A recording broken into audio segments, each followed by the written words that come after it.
Oh, I've got some mic. I have something that's green here. Let's see if this works. Let's see if this works. What is this? Let's see. Now, go to Red Barn's Audio, DB, on your phone. Oh, I guess I can do that too. Testing. Test, test, test. Now I've got some things that might be working. I can't tell. And BarnesAudio.com? yeah. And are you there now? Yeah. Can you hear me? See me? Does it say live stream? On redbarnsaudio.com, there should be something that says there's a live stream going. Live stream test. I'm not seeing that anymore. I've already got 3 participants in it, which, but I can't tell if anybody can hear anything. Testing audio. Let me see if I can find it. Da-da-da. There's YouTube. Go to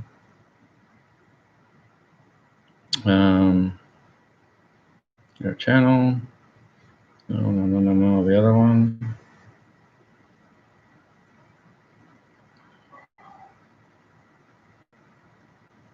You send me the right link to the live stream? No, because I don't know what it is yet. I mean, oh, maybe I can. Hold on. Does it give me a way here to do that?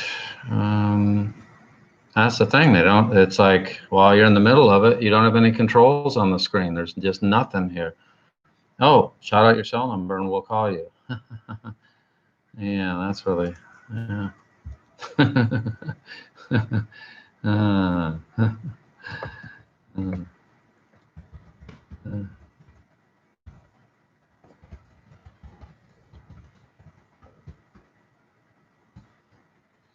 Okay. So I'm on Red Barnes Audio. I'm on. Let me go to another browser window here. Somebody else found it, so somebody's figured. Oh, oh, all right. Oh, working fine now. Okay. Thanks. Okay. Let me invite others. All right. So yeah, there's the invite. Copy. Facebook. Figured it out. Now live. All right. There's that. And then I gotta get over to the Studio One group. If you guys are watching, I have a couple 2 sites that I need to put this up in. And oh heck, I should put it up in the. You want to put this up in the Studio One group? Well, let's do that. Hold on, I'm already there. Yep. Okay, now live with sound. Bonus.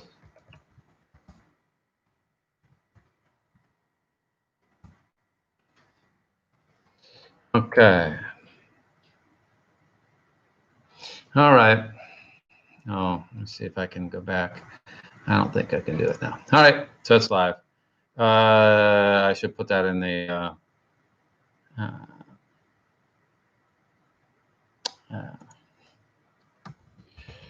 Normally, I'm at my studio, and I have OBS all set up. Send it to the chat, all set up, and I've done, and it totally works. And my good mic, interface, etc. Yep. Okay. Let's do this again. I gotta set the computer here. You guys can see this fancy setup. So I'm not at my place. I'm at Donnie's place here. So if you can see this, just I'm gonna restart. Okay. I'm gonna do this again. So here's what's happened.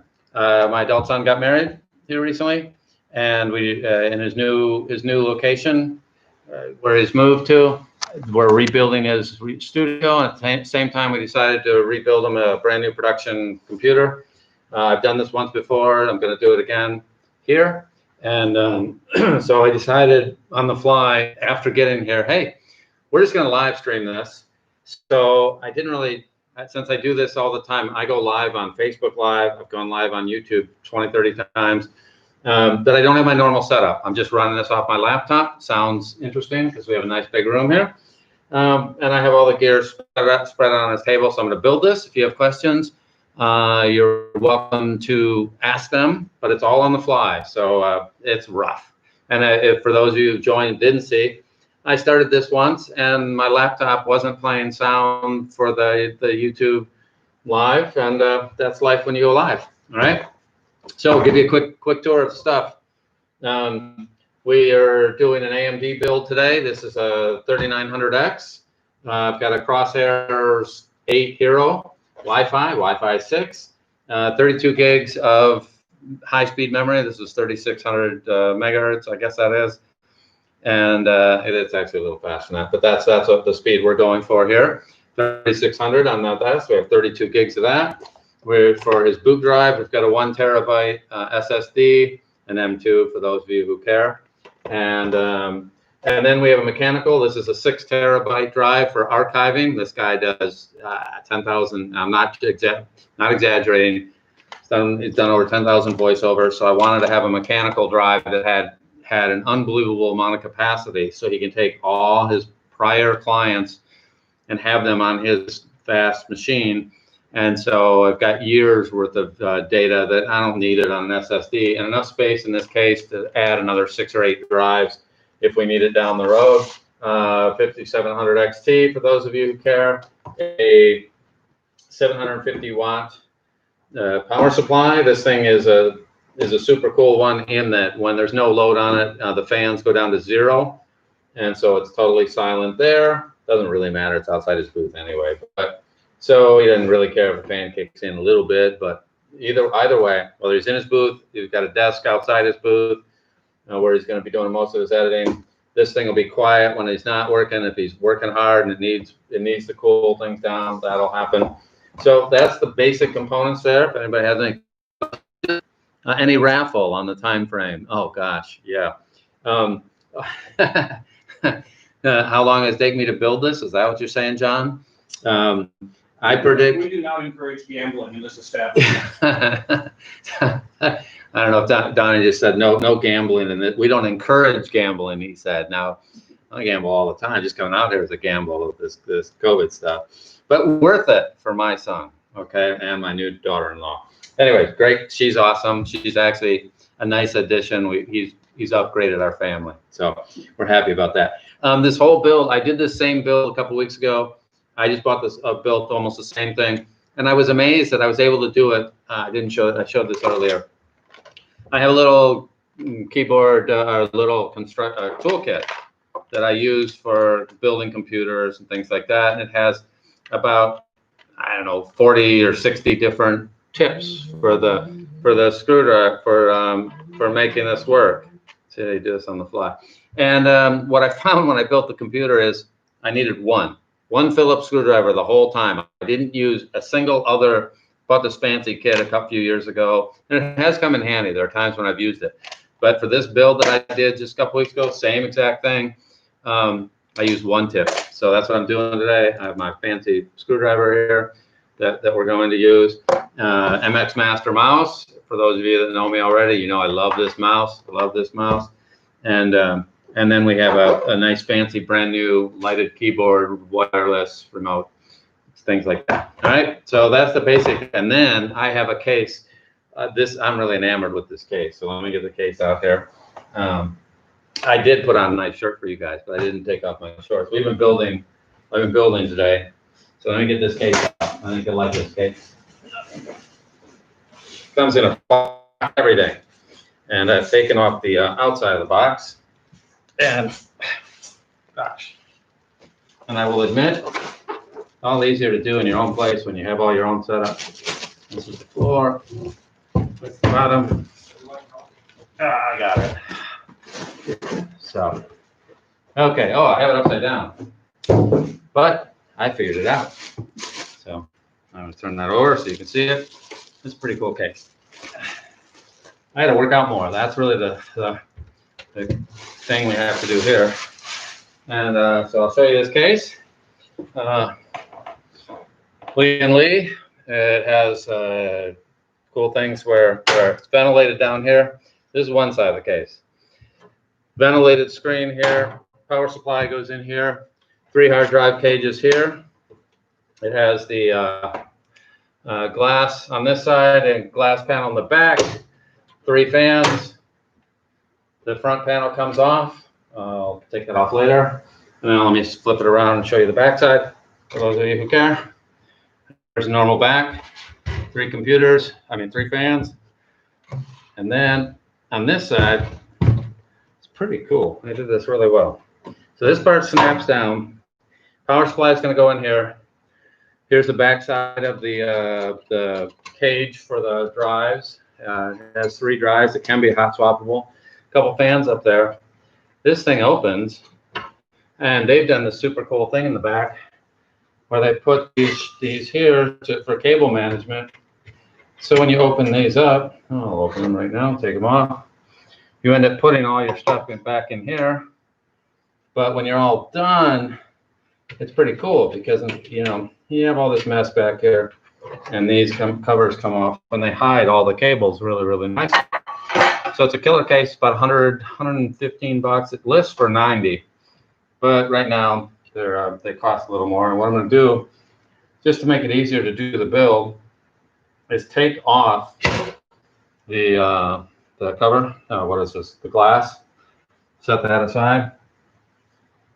Now it's just easier to have that off while we're building, so we have 100% access to both sides without breaking the glass, because that's just rude. You don't want to break your glass while you're building it. This tempered glass, in theory, you shouldn't be able to break it, but I broke lots of things in my life that you're not supposed to be able to break. So now I've set those to a side. Now we have the case here, all right? I need to check the comments here. Is there a ballpark cost for all the parts together? Yeah, I think it was, Donnie, correct me if I'm wrong. I think it was about $1,900 for this build. We went up. There's some things we bought that we made a decision on that we were going to invest more. Donnie does enough that it's worth it. And include the mouse and the keyboard, it's like 21 probably. Yeah, we're probably into it for about $2,000 for this build. Okay, now somebody's doing a lot of this work, and he wants to do some video production as well. This is a bargain in terms of what it's going to do in terms of the processor.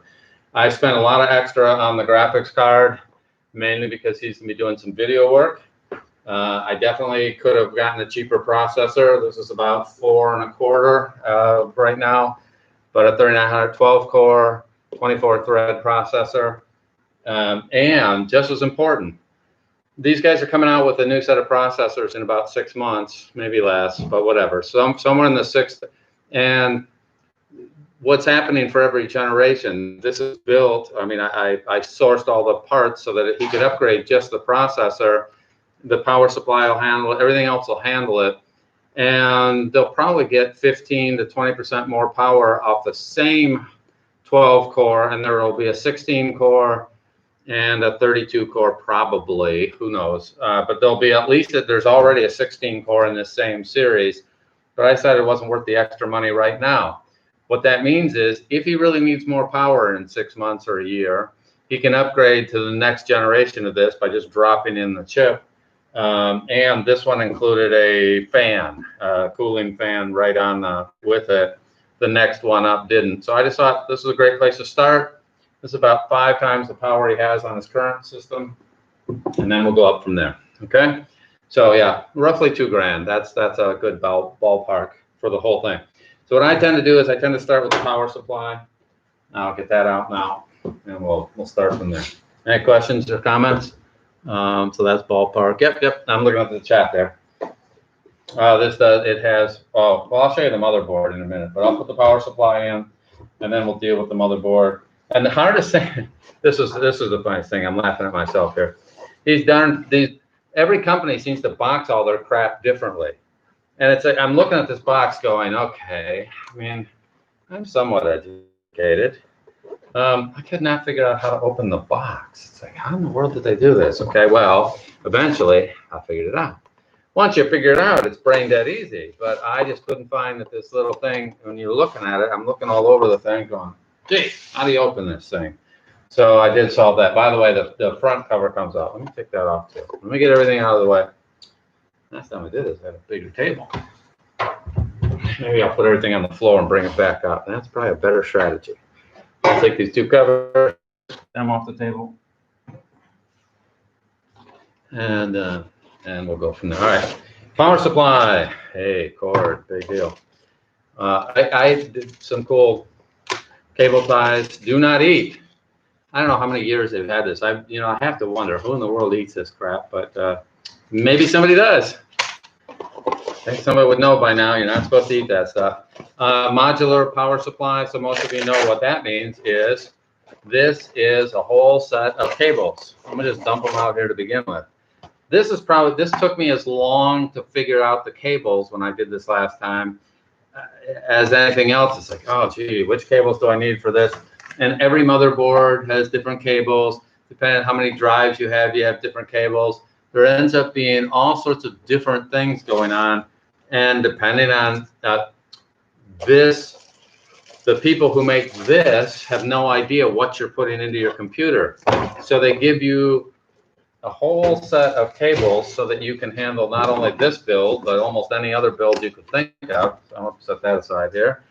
And you have to kind of go through and figure out, all right, PCIe, this is the CPU one, this is the CPU one. They are kind of labeled on them. And you can, I don't know if you can see that in the camera. Yeah, it says PCIe, okay? So those I've learned, oh yeah, I know what those are. We'll use those.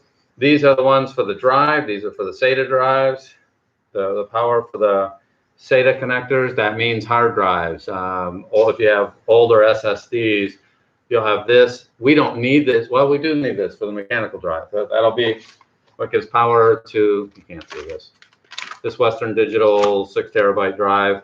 By the way, 6 terabytes, 200 and a quarter, I think. I mean, it's crazy low for 6 terabytes, 2 and a quarter. So that'll be for this. These are the CPU. Needs pin connector here. And if you've never built this stuff, this is the thing that what happens is you get all these cables, and it's like, well, which one do I need? I don't know which one I need, and then you won't. But thankfully, in the motherboard, they give you diagrams, and really it's just about being kind of methodical and persistent. And I don't know if you've ever done a puzzle when you were a kid, then this is a big grown-up puzzle. I'm going to set a couple screws back. By the way, when I take screws out of a case, I like to find where they were and put them back in. So I don't know if you remember, I had those covers that were on the back. They had 2 screws, and I'm actually just putting them back in their spot so that I don't have to say, where in the world did I put those things? All right. So these we will be using, I guarantee you, we're using this cable. I know that because I remember what that looks like. We're going to use these 2 cables. We're going to use this cable. This is another one. That's the motherboard. This is the CPU cable. And most of them are labeled. So later we will be able to put that all together. Okay. And there's all sorts of, this is a Molex connector too for all sorts of older equipment. Okay. If you have to be backward compatible. Same with this. We won't use that. We won't use that. And this one we might use. This is SATA for hard drives and older drives. All right. I know that doesn't really tell you anything. Here's the problem. The first time when we get out the motherboard in a minute and we start working on that, then what we will do is you'll see, oh, okay, there's a diagram in there which tells you which connectors you need, and then you'll go and look at the cables, and they all are keyed. What does that mean? They only go in the slots one way, and they're all slightly different just to annoy us. And because of that, it works pretty darn well. Okay, you'll be, in other words, you can't you can't put these in the wrong places. So therefore, it's easier than it seems. At first, it's like, what in the world? But you can't put them in the wrong places. All right. And let me show you what I mean. Then on the power supply, on the back side here, you have the places where they all go.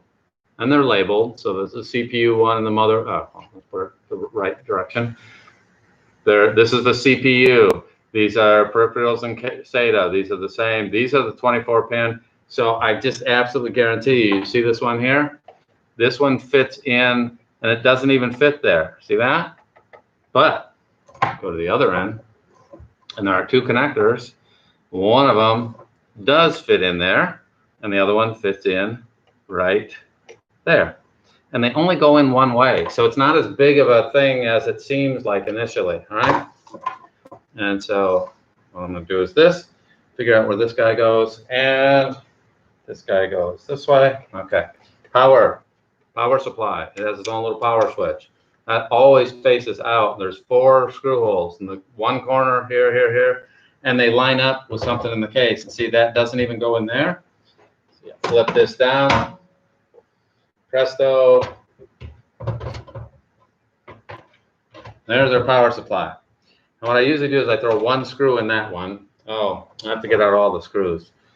Screws came in like this. And by the way, I got a bag of screws someplace. I didn't see a bag of screws with this case. Oh, yeah, I did. Forgot. I put it in the drive thing here. This little thing comes out. These are all the screws. You want to be annoyed? This is the perfect box for you. I'll show you what I mean by that. This cracked me up. You buy one of these cases. This is the annoying part. The whole process, you're going to, later when you do it, you go, it really wasn't that big a deal because there's only a few variables that you have to figure out. But it is highly annoying in that they give you a bucket of screws. And one of the things about building computers are that there's a couple sets of screws which are darn similar. They are very, very similar. And you start looking at all these things, and let me show you what I mean. You get into especially, these are long, so they have some screws that are for fans. They have some screws that are, these are for mounting fans and mounting hard drives, and they give you a little rubber thing to keep the vibrations down. And then they give you these are the ones that I really like. I get a kick out of these. So you open these things up. I always thought, man, drug dealers would love these kind of things. They get all these little plastic bags. I've heard that's what they use. But when you go through this, see this? This is like 40 screws in here. And then there's some more here. And then they all have a certain purpose. So what do you get to do? You spend about 15 minutes at one point taking all these screws out of the container and lining them up. I actually lined them up. And then what you really have to know is right here in the case, I don't know if you really can't see it, but each of those screws has a purpose and a size, and a couple of them are so close without my glasses. There's 29 of one screw, A, B, and C specifically. A, B, and C in here are so close together that when you glance at them, if I take off my glasses, I can't tell one from another. But some go into hard drives, some go into, let's see, it was hard drives. Oh, and then just to make life interesting, the little hard drives, if you have an SSD, they take a different one. A 2.5-inch hard drive takes a different set of screws than the 3-inch hard drives. And that's really, it took me a while to get all the right screws. I opened this package out. I'm going to have Donnie do it when he comes back here. I'm going to have him go through all these screws and go through, where are you, Donnie? Yeah, I got a job for you. I got to do this last time. You can do it this time. I'm going to dump out all these screws. And your job now, there are 2 or 3 kinds of screws, and just take them and you turn them up so that we can find the screw. And they're very, let's see if this will not translate on the camera, but you'll get an idea of the annoyance. Here are 2 screws. I don't know if I can, I'm going to set them. I'll set them on the white box so you can see. Those 2 screws, if you look closely, they are different.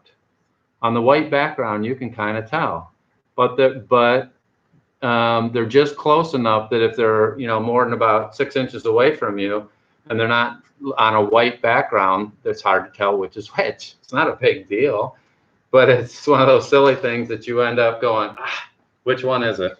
And after a while, so if you can go through, and there's 3 types of screws in there, I believe, A, B, and C. And if you can just make a nice little pile on the table, like all the A's, all the B's, all the C's, and then that way we can figure out when we need them, which one we need. All right. It's a good thing I'm here for the really crucial stuff. Yeah.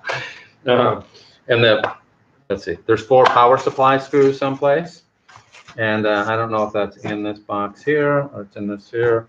And we'll get those. And I know there's a set in there, and the power supplies come with them too. And these are for fans. That one, that I know. Yeah, there's 4. Oh, I can even tell. Watch this. And this is a power supply fan. And how do I know that? I'll show you. Oh, you'll never see it. On the back of it, there's like something that allows if something vibrates. What are they? Lock nut. They call them a lock washer. It's kind of built into the top of it. So we'll find. There's one. I'm going to put that. Take this case here. Move it around. How come you don't have a bigger table? Man, jeez. My bad. No, it's really because he doesn't. The reason I have. There we go. So this only fits in one way, and almost all these components only fit in one way. It's just in the beginning. Oh crap! Which way is the one way? And I just like to put one in case something happens where I need to go back and redo it. So I just have one in there, holding it in loose. That makes life pretty easy. And so that one's done. All right. So the next thing I'm going to do is set this aside, and I'm going to start building the motherboard. Okay. What does that mean? Putting the processor on it, putting the fan on it. So the motherboard, so for those of you who have never done this, inside right here, there's going to be the board that everything connects to. The hard drives connect to it. The power supply connects to it. The CPU connects to it. Everything goes on this one thing called a motherboard. And I'm going to leave this out later. So I'm going to set this aside, and we'll start building that. And I'll show you that, because this is the cool part. This is the guts of the whole computer. Is this one board. This thing's good and heavy. Let's check the comments there, DB. You also can, anybody chatting, having a question about anything? Dale says he's not hearing any swearing yet. We try to save that for later in the program, Dale. You don't want to come out with your best stuff right away. You want to build up to that. This is as much an emotional ramp up as it is a mechanical one. So now, this is as motherboards go, it's not a cheap one, but it's not the most expensive. It's kind of in the upper mid range of the motherboards, and it comes with a nice. It cracks me up how much they spend on the packaging. It's pretty extensive, so you can see it, and so that when you open it, you're kind of impressed by, oh yeah, that looks really nice. Cool box. It makes me feel very important. Yeah. You can hide all your jewelry in here when we're done. So, now it comes well packaged, but what I'm going to do, I use the box, all right, and I'll show you this thing. And it's interesting. You have to figure out what you can grab and what you can't. And this box comes out. You get a coaster. This is like why I do this stuff. Oh right? Yeah, that's worth the whole. Now, right there. This is a special new age coaster. Used to call these CDs. I actually am old enough to remember when computer programs still came on CDs. But here's the funny thing. This whole build, we don't have a CD drive in this thing, so it's worthless to us. Okay. You're worthless to me. All right. And then inside here, the rest of them, we have cables. So if you like cables, this is for Wi-Fi 6, a little cable, not a cable, antenna. And this is these are the what are these? SATA data cables. So those are our cables. I don't remember what this one is, but I'll remember later. And then oh yeah, I remember that. And more cables. Yep, lots of cables. All right. So then what I'm going to do is taking the whole box, putting it back here, and we're going to use it because we're users. And I grab this thing and take this out of the box, and it has on the bottom an anti-static sheet. flip this guy over, set that there, and then, let's see, who was it? Someone was asking earlier about the price on this stuff. Who asked the price? Gary did, I think. No. Can you see anybody? Yeah, Gary did. It was Gary who asked Okay. that, yeah. So this motherboard, if I remember, I'll say 370. So as motherboards go, but I could be wrong on that a little bit, but that's pretty close to what it is. And then Donnie, you see my little screw? Oh, there it is. Okay. See how he answers me without answering me? Telepathic. Yes. So let me put this up for the camera. The I/O shield and all the input output on the back. We have enough USB cables, connectors to, and then these are the Wi-Fi, USB in the middle there. This has a 2.5 gigahertz LAN connection and a 1 gigahertz LAN connection. It has M2 slot here. It has one here. We're going to use this one. It also has 4 memory slots, processor, places to mount the fan. This is that big connector that I mentioned earlier. See this connector that we were messing with? That one slots right in there. There's a place for it, and they match. And you can't do anything. You cannot put. There's only one of these. There's only one place to put it. Okay. So if you like telling people where to put things, then you can do this too. All right, but luckily there's only one on most of the stuff. So if there's any questions on that, let me know. They protect all this like it's, you know, the finish on this stuff. It all comes with this little plastic. Last time I built it, I didn't realize the little protectors were there. And if you put this one M2, if you put this is equivalent of a hard drive for us older people. For the young people, an M2 SSD. I didn't realize it had this stuff on it, and I ended up taking it apart twice. All right, I'm going to do that now. So what I'm going to do, I'll show you first, and then I'll do it. We're going to take this M.2 location. We're going to put in the hard drive, essentially, so that this thing will boot to that drive. And to do that, I have to take out a couple screws here. 1, 2, 3. And I don't think I need to take out any more. I think I can get it out with that, but I don't remember. But we will figure it out. Let's see if there's any questions on there. Steve, voiceover. I remember the old days when building a machine was actually difficult. Yeah, you're right. It is. I mean, I have to admit, yeah, I mentioned it earlier. It took me more time to figure out what parts I wanted than to build the thing, because you spend days agonizing. Do I want this one? Do I want that one?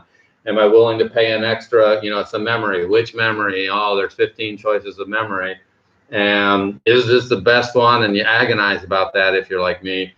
And then at some point you go, okay, it gets enough good reviews. Cool. I'm just going with this one. And then you move on to the next thing. But yeah, it's not that hard because it's really a nice little erector set. For those of you who are old enough to remember what that means. There isn't that much to do. You take out a few screws, and there's only one place where most things go, and therefore it's pretty tough to mess it up. But I'm sure you could maybe. And I'm using my one screwdriver here, and taking off this. I'll show you how this works. Color. There's a fan down here for the. They're called VMs, but they're for the power. And then once you take those off, there's one more here. And I know what it is. Last time I put this back together and I didn't take off. So there's this thing called an M.2 slot. I'll show you that in a second. And on this, there's a little bit of protection. What would it be equivalent of? If you get a TV, sometimes they have this little a monitor. They have this little piece of plastic over it, just to protect this, so that people don't whine and complain that they spent $350, $400 for this, and then this thing gets scratched up. But does it really matter? No, it's going to be inside the case. As long as it works well, we don't really care. And then, so hopefully you can see all that. Right here is an M2 slot. So what I'm going to get to do is pull that out of its little container. And then that's going to be this. And then once we do, we'll put that in there and put these 3 things back together, and we'll have our hard drive, our boot drive will be in place. So I don't remember how much this thing is, but you can look it up. It's a Samsung 970 Evo Plus, under a couple $100. I don't remember. How are we doing here? Oh, you're saying days to build or days to agonize there, Lisa? I probably agonized over some of these parts for weeks. I have to admit that. She knows I'd call them up, like, I think I found the power supply I want. I think I found the memory I want. And then sometimes I find something and go, but I don't want to spend that much money. Or, you're trying to figure out. And we're all trying to save money on one hand, but this is an investment. So here's the little gum stick, 1 terabyte. So yeah, you're right. Agonizing was definitely something I was doing. So you see, yeah. So this is a terabyte these days. Show you that there.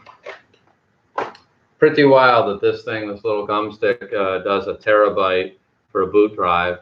And they do have 2 terabytes. I've seen an 8 terabyte now fitting in this form factor, which is just wild and crazy.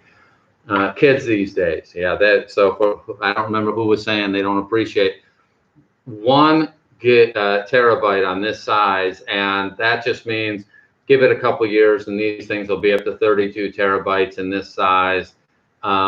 People are going to start with 100 terabytes of this kind of stuff later, but for right now, it's just a good deal. So I want to show this. All right, DB. I don't think you've never seen this either. Unlike the old things that had different connectors, you had a power connector. When we do the hard drive, you see it has a power connector and a data connector. These things don't. They all they do is have 1 little connector, and they go in. They only go in one way, and then you have to push them in until you can't see. Did you hear that little click? Mm-hmm. And then they just push down, and when they're right at the top, there's a little hole. Let's see if I can get that for the camera. I don't know if you can see that. There's kind of a little glare there, but there's a little hole, and it all kind of lines up there. And once again, you can't put them in any other way. If you put them in any other way, they are not going to line up properly. And so they go in. I'm gonna get my little anti-static thing right. And then they push down, and then this one has a little cover here. This is my cover. And this one has a heat sink on the cover. They don't all. Some of them most of them you just push down, and there's 1 screw that goes in and holds it down. That's all it is there. This one has a little heat. This is a heat sink to keep it the appropriate level of cool. By the way, it's a weird. These drives are weird that they actually they need a certain amount of temperature heat to operate properly. So what I'm going to do is take this and put this back on, and when you do this, this actually presses down. It fits on in a certain spot. There's 1 screw here. You can't see it. My hand's in the way. And there's another screw right at the top. And my screwdriver is here. And when you do this properly, there's only 1 way it can go. There's only 1 place it can go. You can't get it wrong. And if you get it right, it goes right in. And I don't have it exactly right. I'm close on there. And so I will get it exactly right and get it to screw in. There might be it. While you're doing that, Steve says he's laughing at my recollection that programs used to come on CDs. He remembers when WordPerfect came on 30 to 50 5.25-inch floppy disks. Actually, Steve, I am just old enough to remember floppy disks too. Yeah, and mostly I grew up in the CD-ROM era, but I do remember you had some of those 5.25-inch. Mostly you were on what was it, the 3? Is it the 3-inch most of the 3-inch floppies, yeah. But I have some 5 that are at home that are still there, and yeah, it's amazing. Oh, I can't get this thing to be aligned perfect. Oh, there it is. There's the problem. There it is. So yeah, the 30 to 50 floppy disks was a little before my time. I think by the time I came up, it was 3 to 5 maybe. Well, and I had a Windows 286 machine, Mhm. and I remember the biggest thing that kind of surprised me about getting a computer was, in those days you could buy a television set, I don't know, $400, and they had this big label on the back: "Do not open. We will not only kill you, but we'll kill your kids and all your neighbors too if you open up this $400 device called television set." You get a computer, it was 3-4 grand, and the first thing they did was tell you, take off the cover, put in this one board, reconnect. It's like, I've got this really expensive piece of hardware, and they're telling me to take off a cover and do things. It's like, why didn't you do that? Well, there were options that you could have, and so right in from the beginning, I was surprised that computers had you go ahead and do things to them, where most electronic devices in the old days, they just said, don't open. And there was high voltage and things like that. But all right, now I'm going to put this little cover plate back on. And then when I have that and that in place, now we have our boot drive, and our boot drive is working. Well, our boot drive is plugged in. I cannot say that it is working, because the little fun things about you do all this stuff and you don't know if it works. There is a little moment of uh-oh, I hope this all works, is really kind of what you end up saying at some point, is you do all this and you don't know until the very end. Let me get these screws lined up straight. And there's that one. And then this one goes here, right, like that. This is magnetic. Yeah, I have to admit that I go back far enough that I had a 286 computer. I had a DOS, and I booted into Windows to use Excel back in the day. So Excel was my first program that I really used, and Windows was not a thing. Like, you didn't start in Windows, you went to DOS and then went into Windows. I got a Mac 2 CI probably 2 years later after that. And since then, I've had both a Mac and a PC on my desk. So that would have been about 92-ish, 93, before you were born, maybe. No, 10 years after you were born. 82, 84. I know. I usually have to ask your mom. Mhm. Okay. So what's not obvious is his boot drive is now there underneath this little cover right here. And that's a terabyte. I cannot believe they can throw a terabyte in that. Now there's a second empty slot that if later, a year or two from now, or he could do it tomorrow, but he has a place for an additional M2 card that goes right there, one of those same drives, if he wants more of that kind of super fast storage.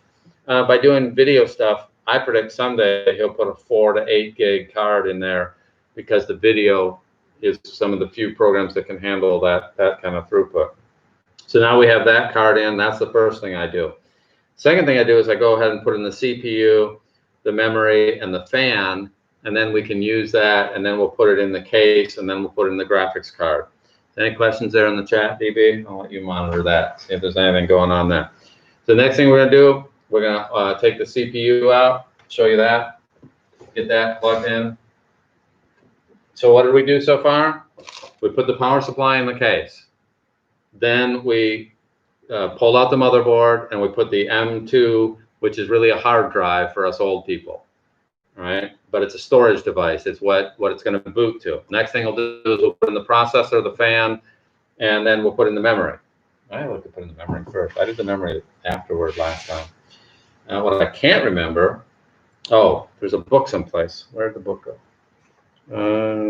Let me see. Oh, no, that's one of them. That's for the case. There was a book with the motherboard. Oh, I probably got it all out there. There it is. There it is. I see. Nope. No, this one. So there is a book. This is lovingly called The Road, Republic of Gaming. By the way, for those of you that are doing voiceover and you're doing podcasting and voiceover, and you're doing any video production, the gamers tend to have the high performance computers because they just need real time stuff.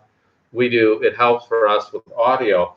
And a lot of times I am buying things that are designed for gamers on one hand, because that's where all the kind of power users are. This is the book that tells you what everything is on the motherboard. There's a diagram that lets you know what components are where, and that's all in here. So this is a really handy book. What I can't remember is the memory. So when we put the memory in, there's a place where we put the memory. That goes right. You can't see it. Memories go in here. And when the memory goes in, it's not what most people would think, in that you don't just put them in the first 2 slots. It's like every other one. But what I can't remember, I do remember it's every other one. That I'm sure about. What I don't remember is whether it's the first and the third starting from the bottom, or the first and the third starting from the top. It's one of those two. And it's labeled in here. And there's a place in here when I find the thing that shows me the memory. And I will find that. Expansion slots.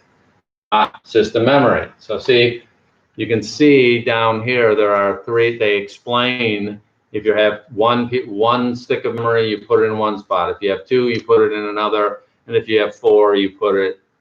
You take all 4. That's a silly thing to say. As I realized as I started to say it, I think most of us would figure out.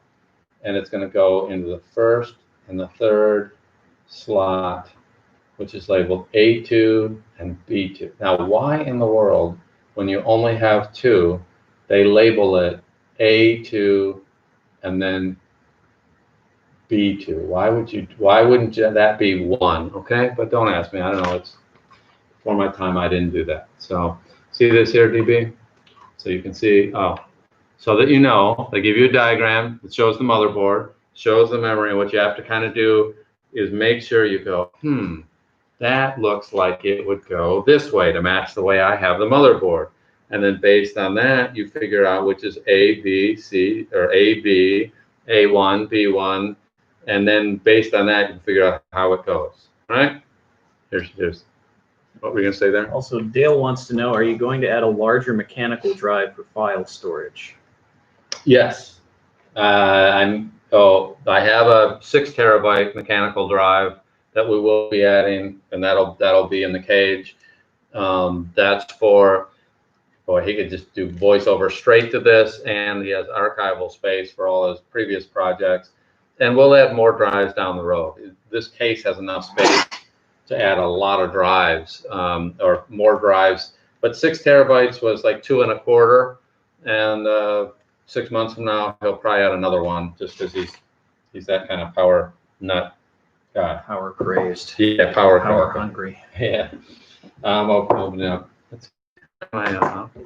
Oh, this is a knife. Okay. It's a kind of incisive Yes. analysis you don't get anywhere else. Well, you know, when you do this for a living, That's yeah, right. Obviously, I don't do this for a living. Processor doesn't look like much. If you can believe, I mean, there's a couple billion transistors on there or whatever. So a lot. We'll just say a lot. So there's the little processor that fits right in the motherboard. And then I'm going to set that there for right now. When you take this out, the other thing it has, it's actually kind of cool. And we're going to start with the fan that they include. And I always knew, someday, if he's really doing enough stuff, if he does enough to earn his way. By the way, he paid for all this stuff himself, because he's a big boy now. Then this fan is pretty slick to cool the CPU, and this is where we're going to start. And the only thing we have to do is be careful. So what you have, and this is an LED fan, so it's kind of, I mean, right now it does not look like much, but wait till you see this on in this case, you'll be impressed, all right? And then on the back side of this, it comes with 2 cables. There's a USB cable, and there's a 4-pin RGB connector. So there's 4-pin RGB, and this is a USB cable right here. And they fit in there too, so I love having all these cables. My wife will tell you I'm Mr. Cable. We have more cables around the house. Then one of the things that's really good, on the back side here, you have pre-applied thermal paste. So I don't even have to do any thermal pasting. So that comes with it. If you go with a third-party one, you end up putting your own thermal paste on. So if you do this yourself, be sure you keep something covering this. You do not want to set this on the table. because that's almost like, I don't know, it's a thick paste type cream. You don't want to touch it, and you don't want to put that on the table directly because it'll come off, and it's what connects the CPU. The top of this fits right on there, and that little paste squeezes out and creates it fills in the gaps. What's not obvious is this looks nice and smooth, but there's microscopic gaps in it, and the thermal paste fills those in so that the heat from the processor can get through this copper plate here and into these fins and this radiator, and then the fan helps dissipate the heat that comes off this thing. Computers do not like heat, right? That's something that just, no matter what you do, if you can keep it cooler, it's better. You'll never go wrong by keeping these things cool. So, all right. Any questions there, DB? No, that's fascinating. I've never seen one of these fan units up close like this. I didn't realize they were that big. Almost looks like a miniature outboard motor on a boat. Yeah. I also didn't know about the Thermal paste? thermal paste. Yeah, I never heard of that before. And you can buy third-party thermal paste. And so, Sounds like fun. well, so someday, if you upgrade this processor, the upgraded versions of the processors don't come with the fan. You end up buying a third party because they need more cooling, the more powerful ones, the next generations.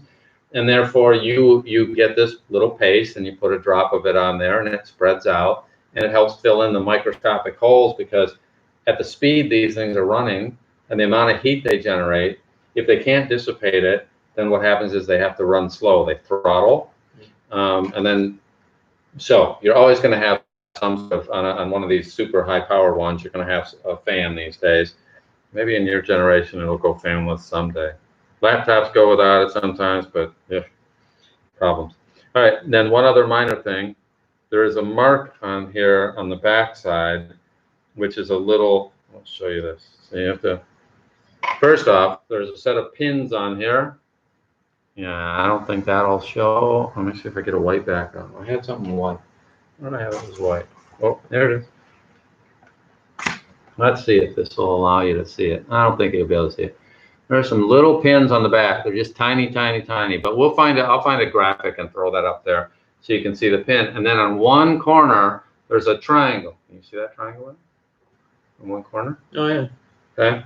That corresponds to a spot, and there's only one way the processor goes in. Like most things, you have to find the triangle on the motherboard, and you can see that this is they cut the corners off, and this one is square. See that square one? Mm-hmm. And then, so here's the takeaway. If you look closely on this, I don't know if I can get it. There we go. You have the one on my lower side where my finger's wiggling down at the bottom, and that one has a square cut out, and the other three are triangular corners. And so that the same thing occurs on the motherboard, and while it's not easy to see on this, there is a place where that square goes, and so there's only one way it goes. And when you get it right, the whole thing just sets in perfectly without any effort at all. And then it has this little lever. Is it a lever or a lever? I think we say lever in America. Well, are we in America? In Britain, I think you would say lever. Okay. So either one works. All right. So the lever is sitting here, and what it does is it goes down, and what it has look at this now. You can see this part here, as this lever goes down, you see it slide just a little bit. Yeah. Okay. So when you put it in the proper way, it sets in without any effort. And then there's a little lever here, and when we take that, we push that down. What it does is it clamps around it. It's a very tiny, tiny little movement. But you take this down, and then there's a spot that it hooks under. Yeah. So that means when you upgrade someday, and I'm not around, you just flip this, you pull this back up, and then this comes straight out. You can get an upgrade version next year if you want. And then push this thing back down. Okay? So that's easy there.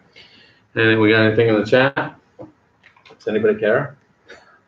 Dale thinks we should just call it a handle. I guess that would be simpler. Thank you, Dale.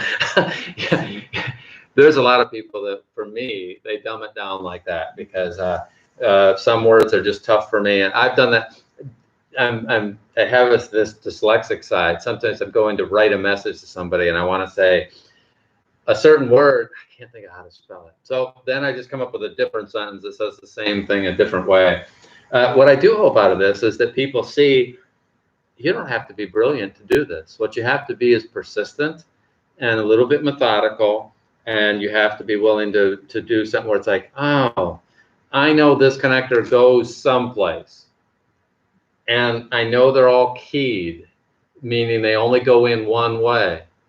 Now, that doesn't mean I know where that one way is to begin with, nor where it is on the motherboard, but it is very logical, and as long as I'm not in a hurry and trying to build one of these things in 10 minutes, it all works out pretty well. So now what we're going to do is we're going to take and we're going to attach the fan, and then we'll do the memory.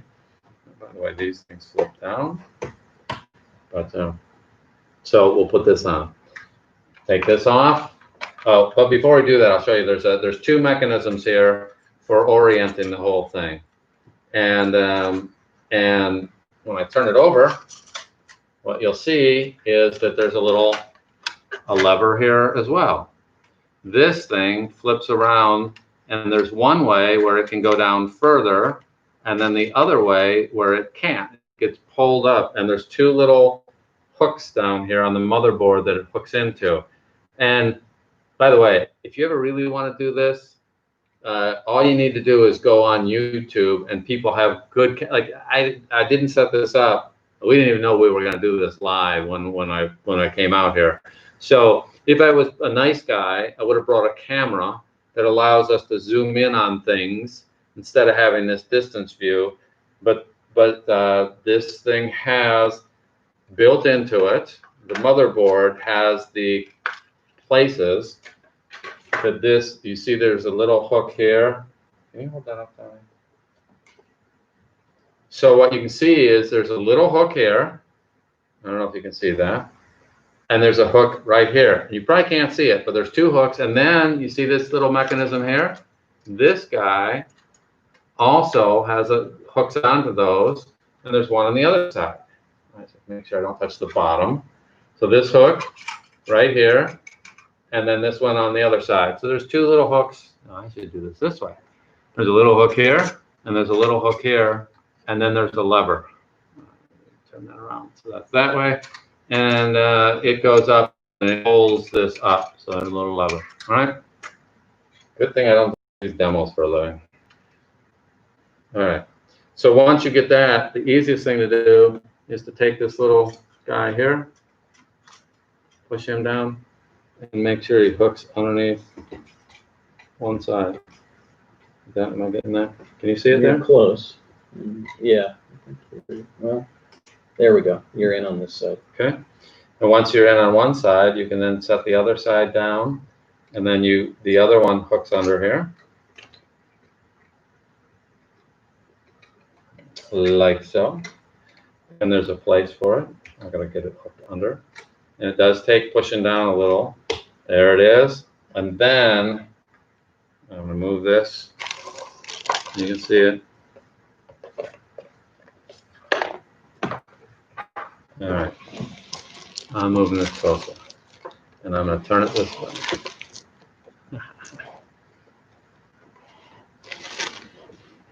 And then you take this little lever and you pull it, and it's really tight, and it's like, oh no, it feels like it's going to break it, and then it goes like that.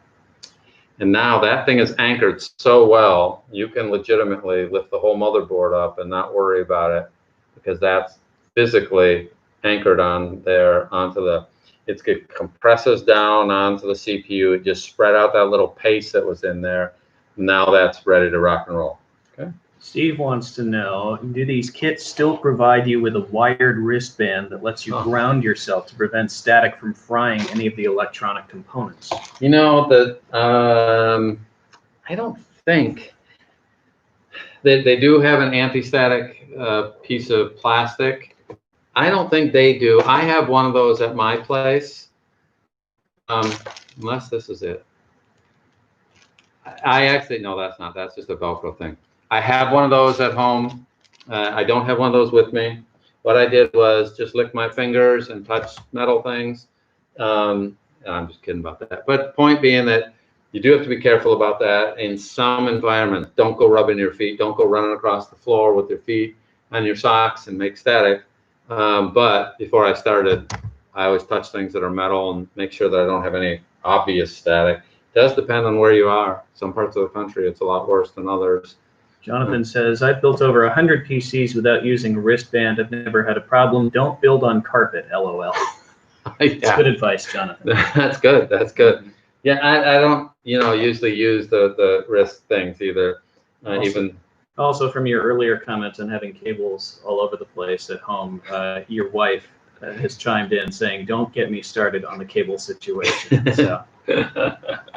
Yeah, my wife, also known as Lisa. Oh, and. But I thought in this case I should make it clear that she is actually your wife. Yes. So, yeah. Yes, and I have a history of accumulating. The cables multiply around our house. You always need cables. You never have enough cables, and they're all over the place.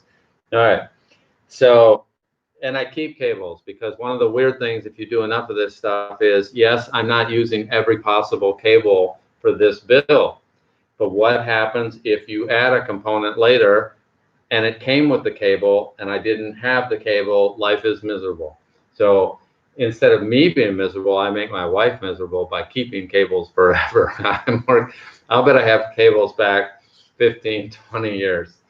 Okay, we won't get started on that conversation. They come back into fashion. It's like clothes, Yeah, like ties. Eventually my ties come back in, but they're still not all there yet. All right.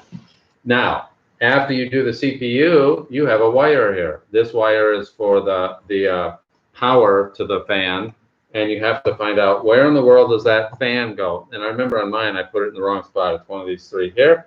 And so here's what you get to do.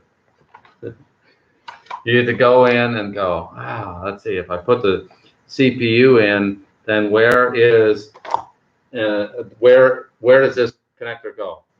Now, here's the interesting thing about a few of the connectors. While they are keyed, sometimes there's more than one. Like, for example, CPU fan is labeled on this motherboard for the lighting here, Donnie.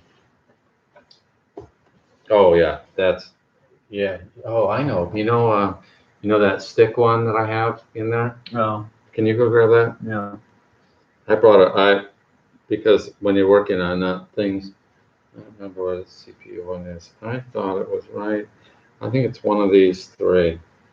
And Donnie will go get it. I will look up the fan. And as some of you know, most of you won't appreciate this, but when you get to a certain age, even with glasses, if you don't have enough light, it is not good. It is not as good as it could be. I remember. There's, CPU fan. No. So if I don't have enough light, I cannot read. But this is the interesting part of this, right? Yeah. Where in the world are those things? There we go. That's number 4. All right. I'm going to use that. I feel like I should make lightsaber noises. Very, very mature. So I know this glares everything out in the camera, but at least I can read. And I have the connectors there. There's the CPU fan. So that's number 4. And that's right next to it. There it is. There it is. Okay. That's labeled. There are 3 things here that are similar. And I remember the first one, I put it in the wrong one. And then what happened was it didn't work. But it only goes in one way. It's one of those 3. And it does show on the top here which one it is. So that's how I know where that goes. And then the only other thing is, despite the fact that most of my life I've not been good about cables around the house, this will make somebody unhappy. When I'm building the computer, I do try to get them so that they are nicely arranged on the computer, because that's important. Okay, you have to make the computer happy. The rest of the world doesn't really, well, maybe I shouldn't say that out loud. Dan, all right. Sorry, Dan says hello. He says he did the same build 4 months ago. Oh, cool. You use the same? Do you use the same motherboard? or a different one? Also, your wife, Lisa. Well, first of all, Steve. You'll find Steve's comment again. Steve said he also. Oh yeah, I've always saved all my old components just in case. A week ago, he cut the steel sheet from an old case to rebuild the license plate bracket, so it actually paid off. Your wife, Lisa, has said, Steve, don't encourage him. You have no idea how much of this stuff he keeps. So. But thank you, Steve. I appreciate the moral support that there are other people in this world who also understand the value of keeping everything you've ever acquired just in case. It's not necessarily good for marriage. We can make a TV spin-off of Quarters, but just for tech people. Yeah, that would work. All right. So now we have this one in. I put in the memory before I put in the motherboard, and then the next thing we're going to do is we're going to throw this whole assembly into the case. We're actually not that far away from being done, if you can believe that. We're running out of components here pretty soon. So, all right. Next thing, memory. Oh, this is for when we when we install Windows later. So these are pretty cool memory. Now, I really could care less about RGB. That was not my thing to do RGB at all. I frankly, the case that we have had 3 models: a white one, a black one, and what they call a performance one. The white and the black were white and black RGB, where all the fans had pretty colors. And I'm like, I don't care. So, and I did not buy this. This is really nice looking memory, as memory goes. But that was not the reason we purchased it. It was that it is a super quality memory, and it happened to come with LEDs. And so, just so you know, this is a, I don't know if you can see that. I'll grab that way. So, have the memory. And then I should show on the back side because it has a sticker for those that really care. I don't even know if you can read that. Not really. There it is for those that really care. And I should tell you what that is. It is 3600 C16 for those that pay attention to the timing. So it's a pretty good quality memory. Can you look up, DB, in the memory section? Oh, I just switched over to that. Hold on. Can you find in the book for us?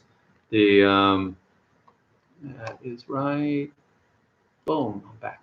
So look up that there's a section there on the memory, and I cannot remember. It's B2 and A2. Let me see if I can see it now. I can't.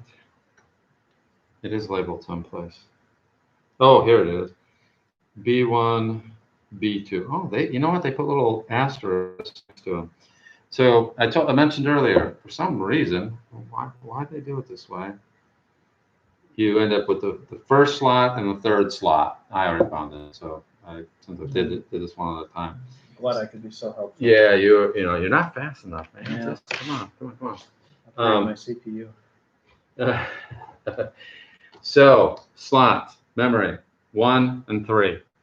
And while that's not important because your motherboard could be different, what is important is that you don't just throw the memory in if you have 4 slots and you have 2 pieces of memory, they call them sticks, then be sure to check the documentation for your motherboard to know what makes the most sense, because the other ones will, quote, work, but it's faster. So whatever you've paid for, you get better performance for whatever you've paid for by putting them in the proper place. Like many of the components, there's a little notch in here. You see in the bottom, this notch? Well, when you look at this, there's only one way it goes. If I flip it around the other way, it puts the notch is off center. And you can see it's not dead center there, that notch. And so there's a corresponding notch in this plate, in this place where it goes. Therefore, it only goes in one way. If I try to put it in the other way, I'm gonna make sure I'm getting it right. Yeah. And then this is the part that's scary if you've never done it before. You actually have to push down on that a little bit, and you feel it, and you hear it snap in. Kind of the first time I did that, I remember going, oh. Not in on this. Well, it probably is not. And when it is, yep. There we go. There you see. Very good. Very good.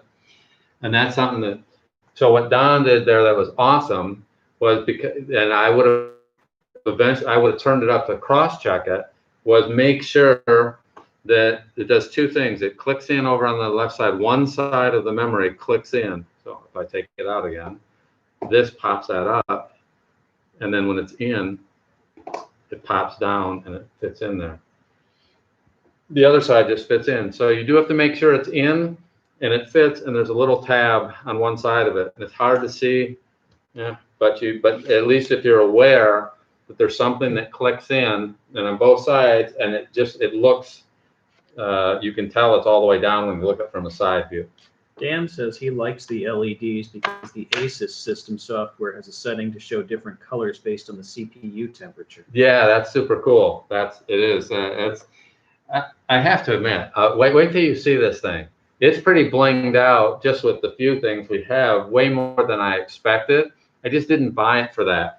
And the other case, I was talking about the cases. There's 3 models. 2 of them have LED lights. This one is considered the performance version, and what they do is they give you upgraded fans. These are 144 millimeter. The LED ones are 120. Larger fans can spin a little slower and move the same amount of air, so they tend to be a little quieter. And so I went ahead and, in this case, opted for the higher performance, lower noise without the bling that can go. And someday I might switch out these two. There are higher performance fans, but these are what came with the case. And I just made a decision. Yeah, I'm going to start with what they give you, and then I'll upgrade it from there.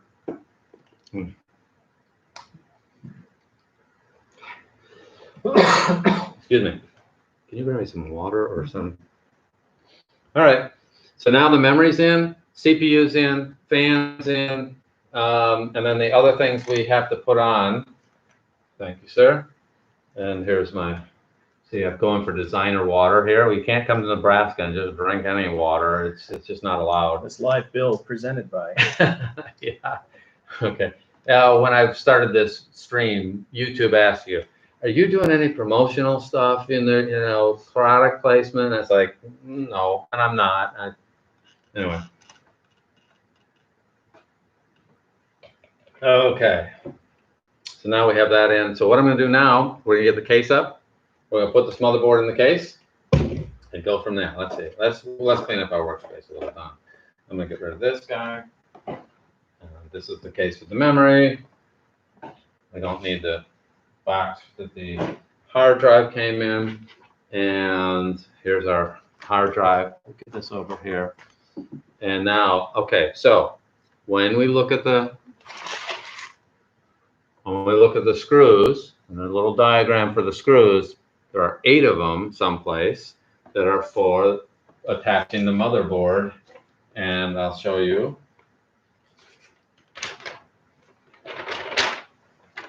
By the way, this is for people like me who don't read a lot, but I can look at pictures. Okay? And it goes through, and it has pictures, which is kind of annoying at some points. It's like, sometimes just tell me what to do, all right? That would be easier. But they don't do that. And instead, someplace here, it will tell us when attaching the motherboard. Let's see. There are, yep. Screws number A for the motherboard. So there's 29 of them. You should have a group of 29. Look, you guys can't see that on the table.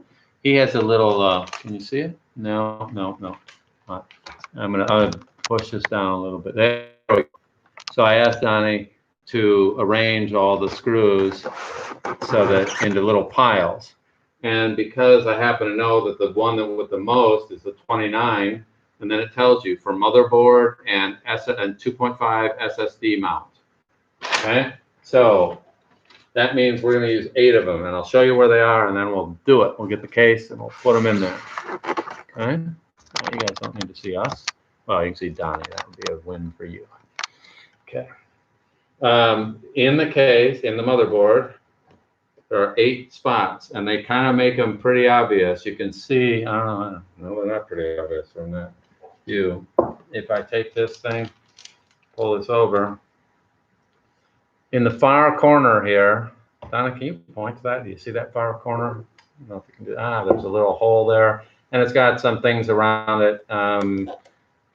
It's marked, and you can tell where they go. And then I'll get the case, and there's a spot that it goes in, and they only fit a certain way, and you can't put it in backwards and have them all line up.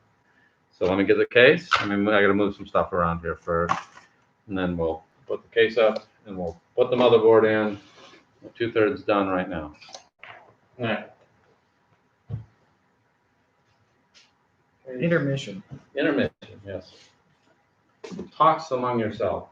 It's a Saturday Night Live. All right. Now, I have to admit, this operation is far easier when we turn the case on its side. So I'm going to do that.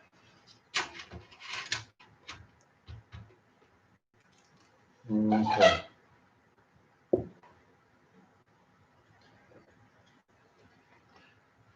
And we have the back off. Take the whole thing, flip it on its side. You're not going to be able to see that. So what I'm going to do for just a second, I'll turn it around and show you, and then I'm going to do it, just in case you've never done this before. So for, in this case, there are little nubbies, also known as standoffs, that allow the motherboard to be away from the back of the case. And I don't think you can see any of those. If I can make those more obvious. Yeah, you really can't see them. I'll just tell you that there's these little things. What do they look like? You see those, Donnie? How do we show those? Where's the light?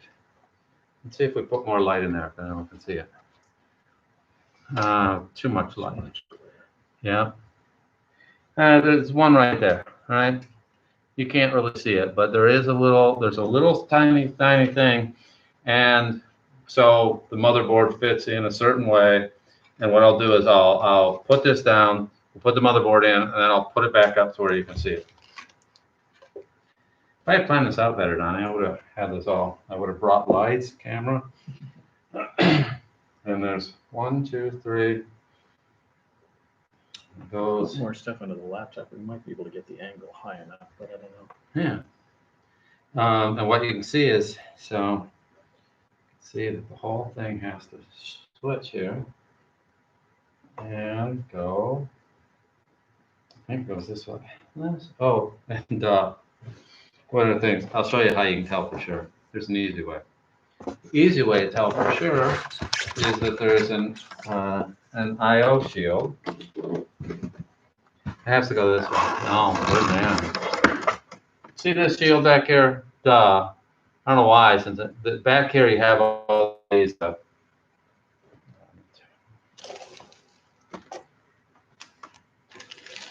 All right. I see why these guys that do these build videos. All right.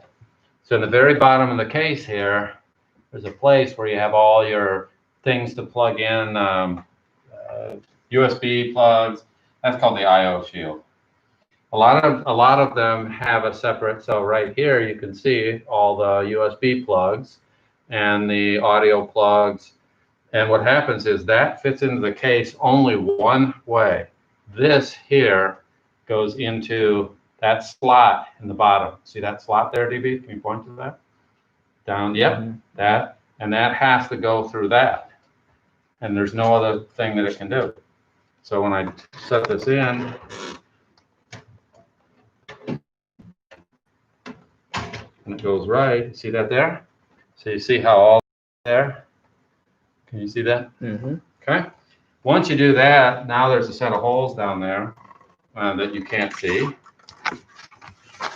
And the motherboard fits and sets right on those little holes. And if you have a light, you can see them all. All right, cool. I see them all. So what I'm going to do, I'm just going to take a second. By the way, this is my favorite little LED light. This is from Harbor Freight, and you can get it on sale for about 24 bucks. And it's a cheapo thing, brawn. But boy, is it a handy thing if you do this kind of stuff. If you do anything, you work on cars, you work on plumbing, you work on anything but doing voiceover. The 29 screws, see how the big, all of the all of the lots of them. All of the lots of them. Yes. Yeah. Thumb it down for your dad. Can you put one of those on here? My screwdriver is magnetic. Get a little magnetic tip there, and now I can take it and set it in there. Let's see if that's right. Yes, it is. Okay.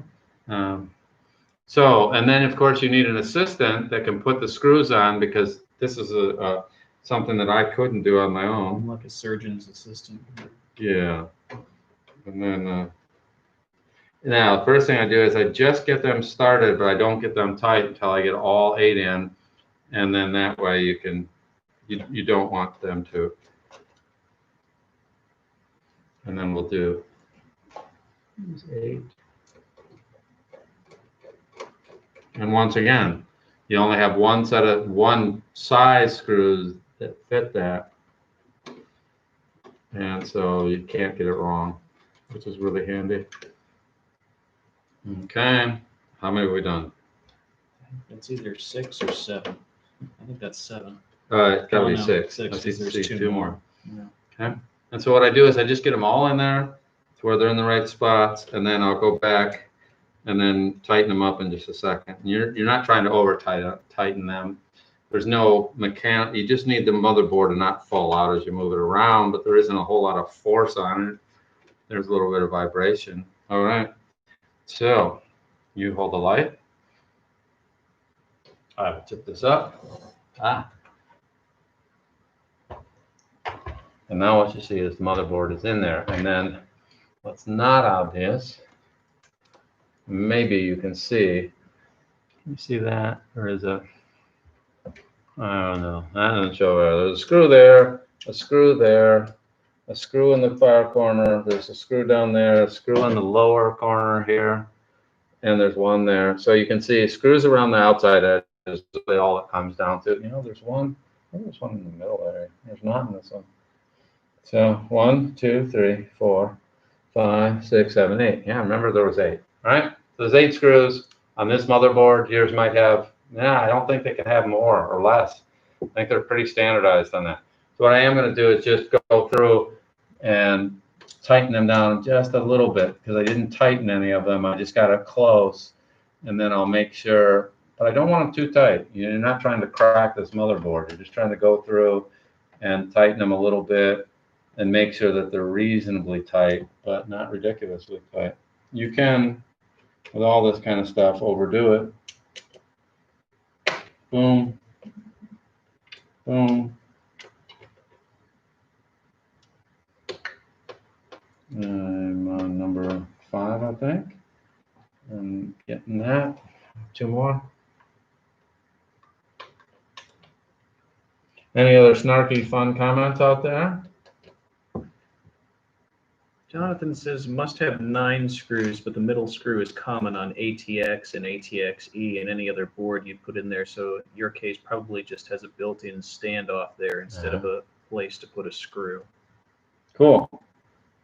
So in other words, correct me if I'm wrong, that means they have either 8 or 9. And is it possible, do some other configurations have more? I guess it could be more or less. I guess it depends on the size of your board. This is the most common size. There's a bigger board that's called XATX, and then there's a tiny board, and I'll bet that each one has different. So consult your documentation for your motherboard. He says ATX have 9. Oh, we just clicked off the screen. Okay, it says ATX have 9, ATX-E have 12, and IT. If I'm wrong, there might be another one someplace that I don't know about. All right, Jonathan. All right. 1, 2, 3. Yeah, there should be one in the middle someplace, shouldn't there? If there's one in the middle, then I bet it would be underneath this plate here. Let me see if I can. I wonder if I can see it from the back side. I'm going to check that. That's a really good point. It does seem like there should be one more in there, the outside ones, and if there is, but I'm going to check. Where's the documentation? Jonathan says, no, I don't think you're wrong. He thinks the middle one just has a built-in standoff. You should be able to see it. No. I can see the hole that that's missing. And what it really comes down to is that I remembered that last time. I took off. So now I've done it twice wrong. So I'm 2 for 2. Where when I was toward the middle, I remembered I had to take off. I'll show you. I made the same mistake twice. I love these people who say, "Oh, I only make a mistake once." I always think, "Gee, I want to be like you." I make the same mistake 2 or 3 times, and then I finally get it. So last time I built this thing, exact same one. So Jonathan, you are 100% right and appreciate it. Right? Underneath this plate, there is one. After I built it the first time, I realized, darn, there's a screw under there. They don't seem to tell you in this motherboard, or I can't read, follow directions. But when you take this plate off to put the M2, there is one that's sitting right under here. I can see it. There's a standoff and there's a hole for it. And I took it all apart a second time to get that last one in, and I will do that one. I think it makes more sense to do it now than to go back 2 weeks from now or 2 years from now or 2 months from now. I don't think it'd make any real difference if I skip that one, but I don't like skipping something that some engineer at some point decided that it should have another one there. And therefore I'm going to assume there's a good reason. Plus, as you seat things, I guess it'd only be if you're pulling them out with that pull. But you know what? These things are running such tight tolerances. It makes no sense to not do it right if you know it's there. If I didn't know it was there, then I can use my ignorance excuse, which I've used many times in my life about certain things. And that's okay, because if you don't know, you don't know. But since you've pointed it out, and since you are 100% correct, what I'm going to do is take off this cover, and I'm going to put that screw in there, because it belongs there. Okay? So good catch. Good catch. Thank you. And I think that it makes more sense to do things when you can, do them while you're doing it, rather than go back later and trying to fix something, and then you go, oh, shoot, it was my fault. So that means this cover here has to come off. That's 1 screw, 2 screws, 3 screws. I wonder if I can handle that at my advanced age. I think I can do 3 screws. Okay. Now what I do know is that there's actually a 4th. I'm going to set it down and do it, because I don't. By the way, and the reason I'm going to set it down is, and I can tell you this from doing it wrong, by leaving it up like this, can I do it? Sure. But you know what? I also can drop screws, because we're in Nebraska. We are. You have gravity here, I'll bet. It runs the other way. Oh, okay. Right. Yeah. So, but yes. So screws can now drop out, and normally I'll catch them and that kind of thing. And this is magnetic, but when you do it by setting it down, it's just easier. You have less gravity, or you're working with gravity rather than against gravity. And then we'll take our handy dandy light, which is magnetic on the base. You hear that? Sometimes 2 magnetic. 2 magnetic. All right, now you have that. So this is a Harbor Freight light. I really like this. I spent like $20 on this, and I've used it a lot more than I ever expected. So I'm going to take apart those 3 screws, and then by doing that, then I'll get that 1 screw for the motherboard in right, and I won't ever have to think about it again. And I won't have to come up with this Nebraska to fix something that with this Donnie has a problem, because and yes, Steve, there are people in Nebraska. I have a grandma. This is like going back to my roots, because I have a grandmother that was from Nebraska. So Donnie's moving out here. Matter of fact, what's funny, she was here in Lincoln. I was here probably when I was maybe 10, Grandma Holscher, whatever that's worth. And I came out on the train from Michigan to Lincoln, and I went with my mom. I had to be under 10, and so anyway, let's see if this comes off now. Oh, I have to take off these other 2. There are literally 1 million people in the Omaha metro area, for what it's worth, Steve. So I can be snarky because, I'm from LA, but I grew up in Detroit, so I realize, hey, a lot of the LA people are, I think they're all that, and some are, not me, but anyway, yeah. But I will say from experience, some of the best people are in Nebraska. Okay, I know 2 of them directly, and then there are all the rest. All right, I'm gonna take this off.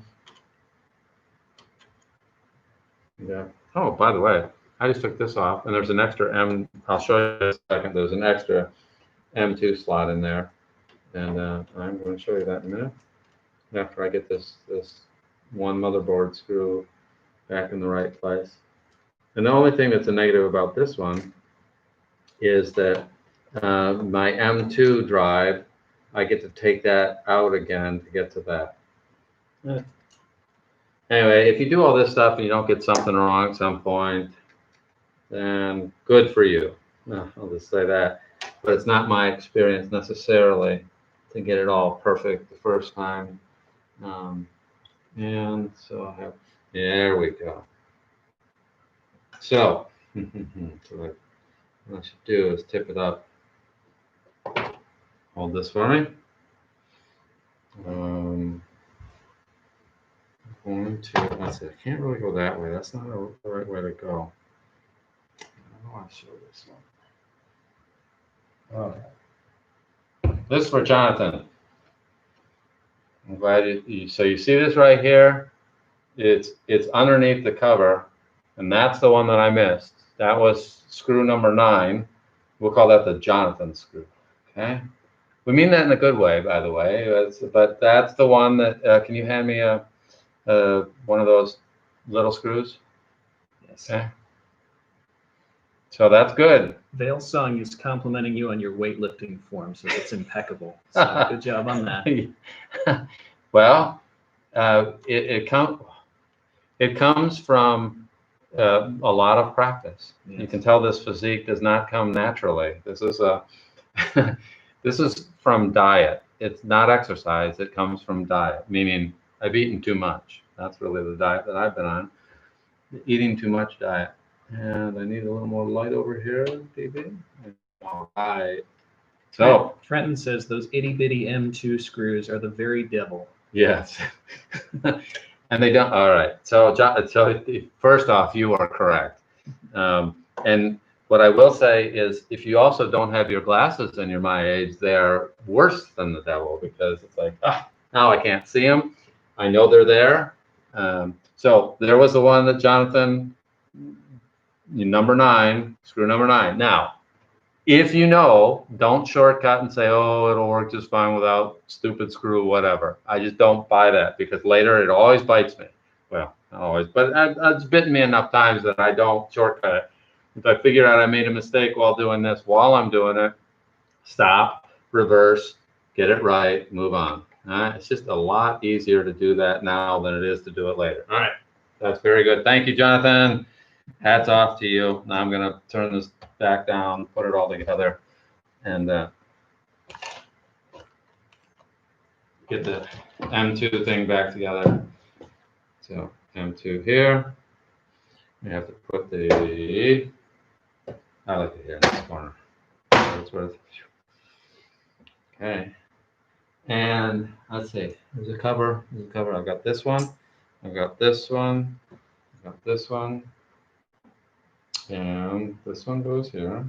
Now I have to think and make sure I get them all right. This one is this way. I think we have this turned the other way so they could sort of see through this mesh a little bit. Oh, right okay. now they can't see through the bottom of it. Let me turn that thing. Ruining our impeccably crafted camera angles here. Yeah. Yeah, I think that's how we had it. Okay. I can. You know what?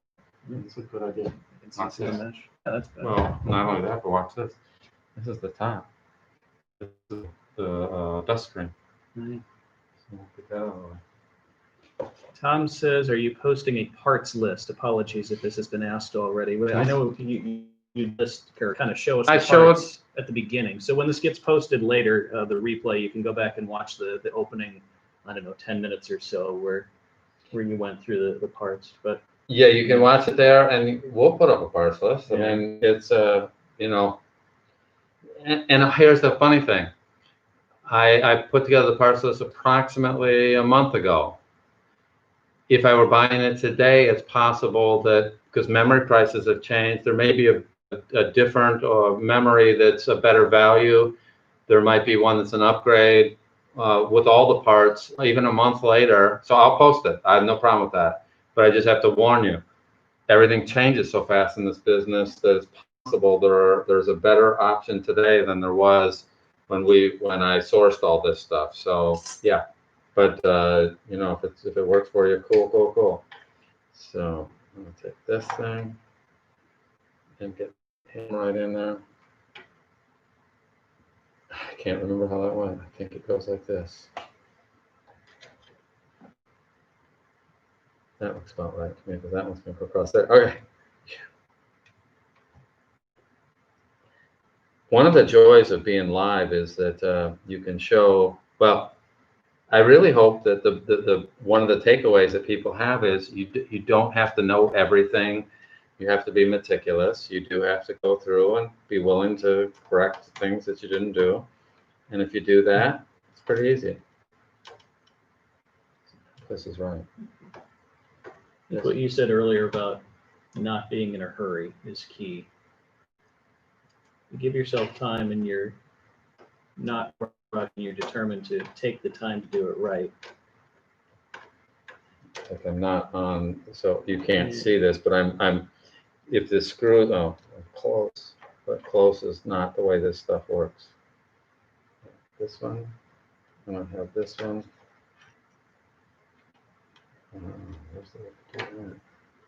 And you learn something every time you do it. Also, later when something fails or you need to upgrade something, you know what was in it, and it actually can be quite helpful later. But I'm still close. I'm not getting this one here, and it's right twice. And once you get one of them, then it's easy because then everything's. There we go. That one's right. We'll get this one. Now we get. There we go.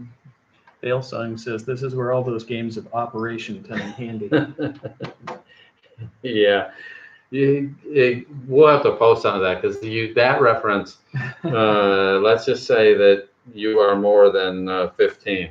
Okay, I'll bet you qualify for that. You could be 25 or 30.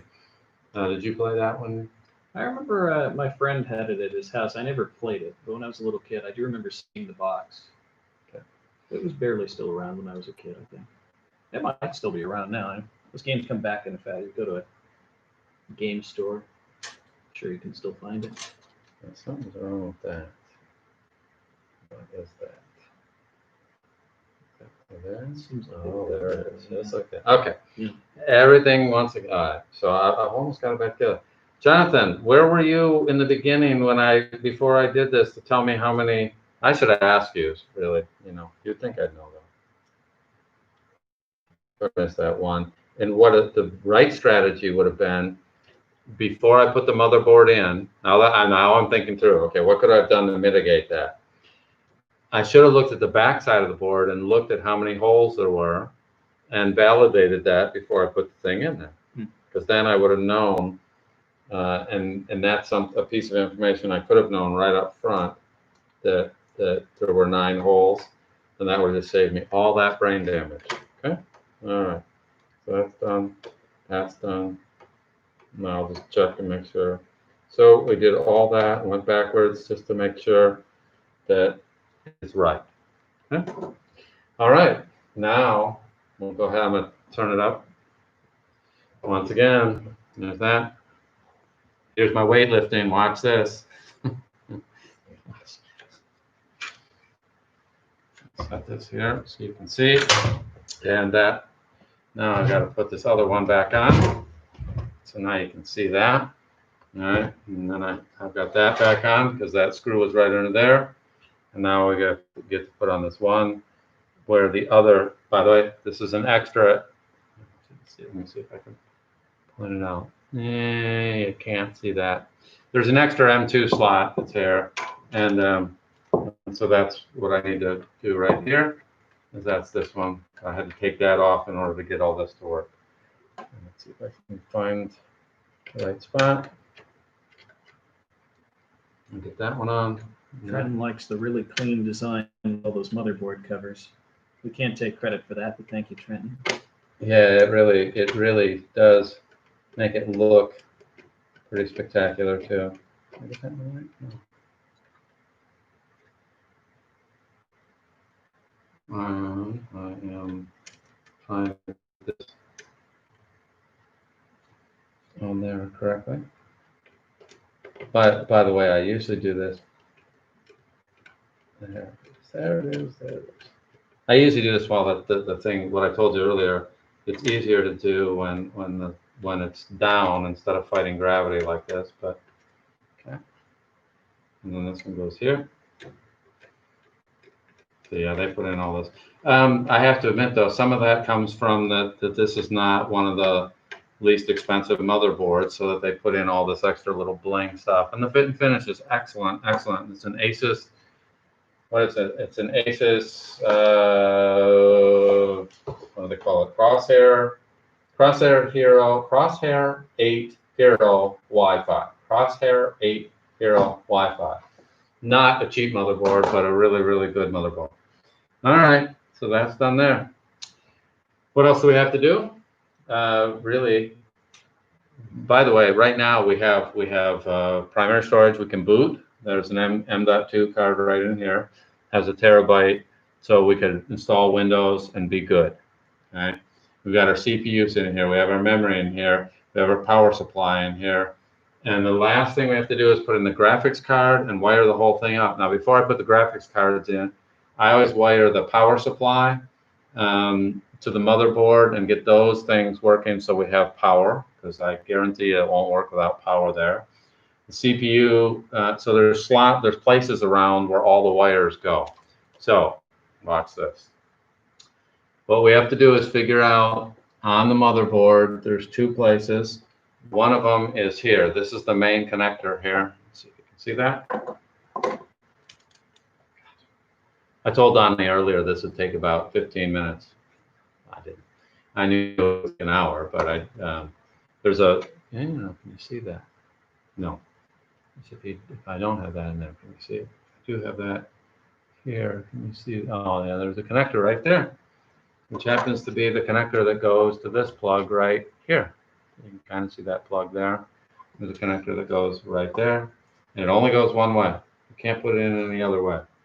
And that, hold this light for me, is going to snake through this part here. And it is going to go over to the power supply. And what does the power supply do, DB? It supplies power. See? I'm a good dad. I taught all the basics. And then you have to figure out, this is the, if there's anything that takes time, it's kind of figuring out, all right, how do I want these wires to go? And what I do know is that this one is going to go through here. There's a place for it right here, because it's got to get down to the bottom section. And I'm going to show you that in a second. And when this thing is here, it ends up going back around to here and fits right in here. And I know you can't see it because my hand's in the way, but it plugs in only one way. So I'm going to plug it in that way. And then when you get it right, it pushes in, it snaps in, and it only goes one way. Okay, make sure. Can I ask you to borrow that light? That looks proper to me. Go all the way in. Jonathan says he loves the built-in I/O shield. He's lost track of the number of times he's installed a motherboard only to realize he forgot to put in the I/O shield. Yeah. Yeah, I'm happy that they're finally doing that. Why they didn't do it years ago, I don't know. Okay, so watch this. So we go down here in this section. We have the power supply. Now you really can't see that. Yeah. Power supply is down here. So what I'm going to do is I'm going to turn it around back so you can see it. But Jonathan, yeah, that was something that I don't know who. I know Asus does it now. I don't know if any of the others do, but I have to believe that everybody will do that at some point because it makes so much sense. Donnie, one of the things I'm going to need another screw for the power supply. There's 4 of them, that are, yeah, those, see that there's 3 more there. Yep. And what I'm going to do is show how this works. First thing I'm going to do is I need another screw in the power supply, because now that we're working with it without an extra screw in it, it's going to start moving around. So we have this here.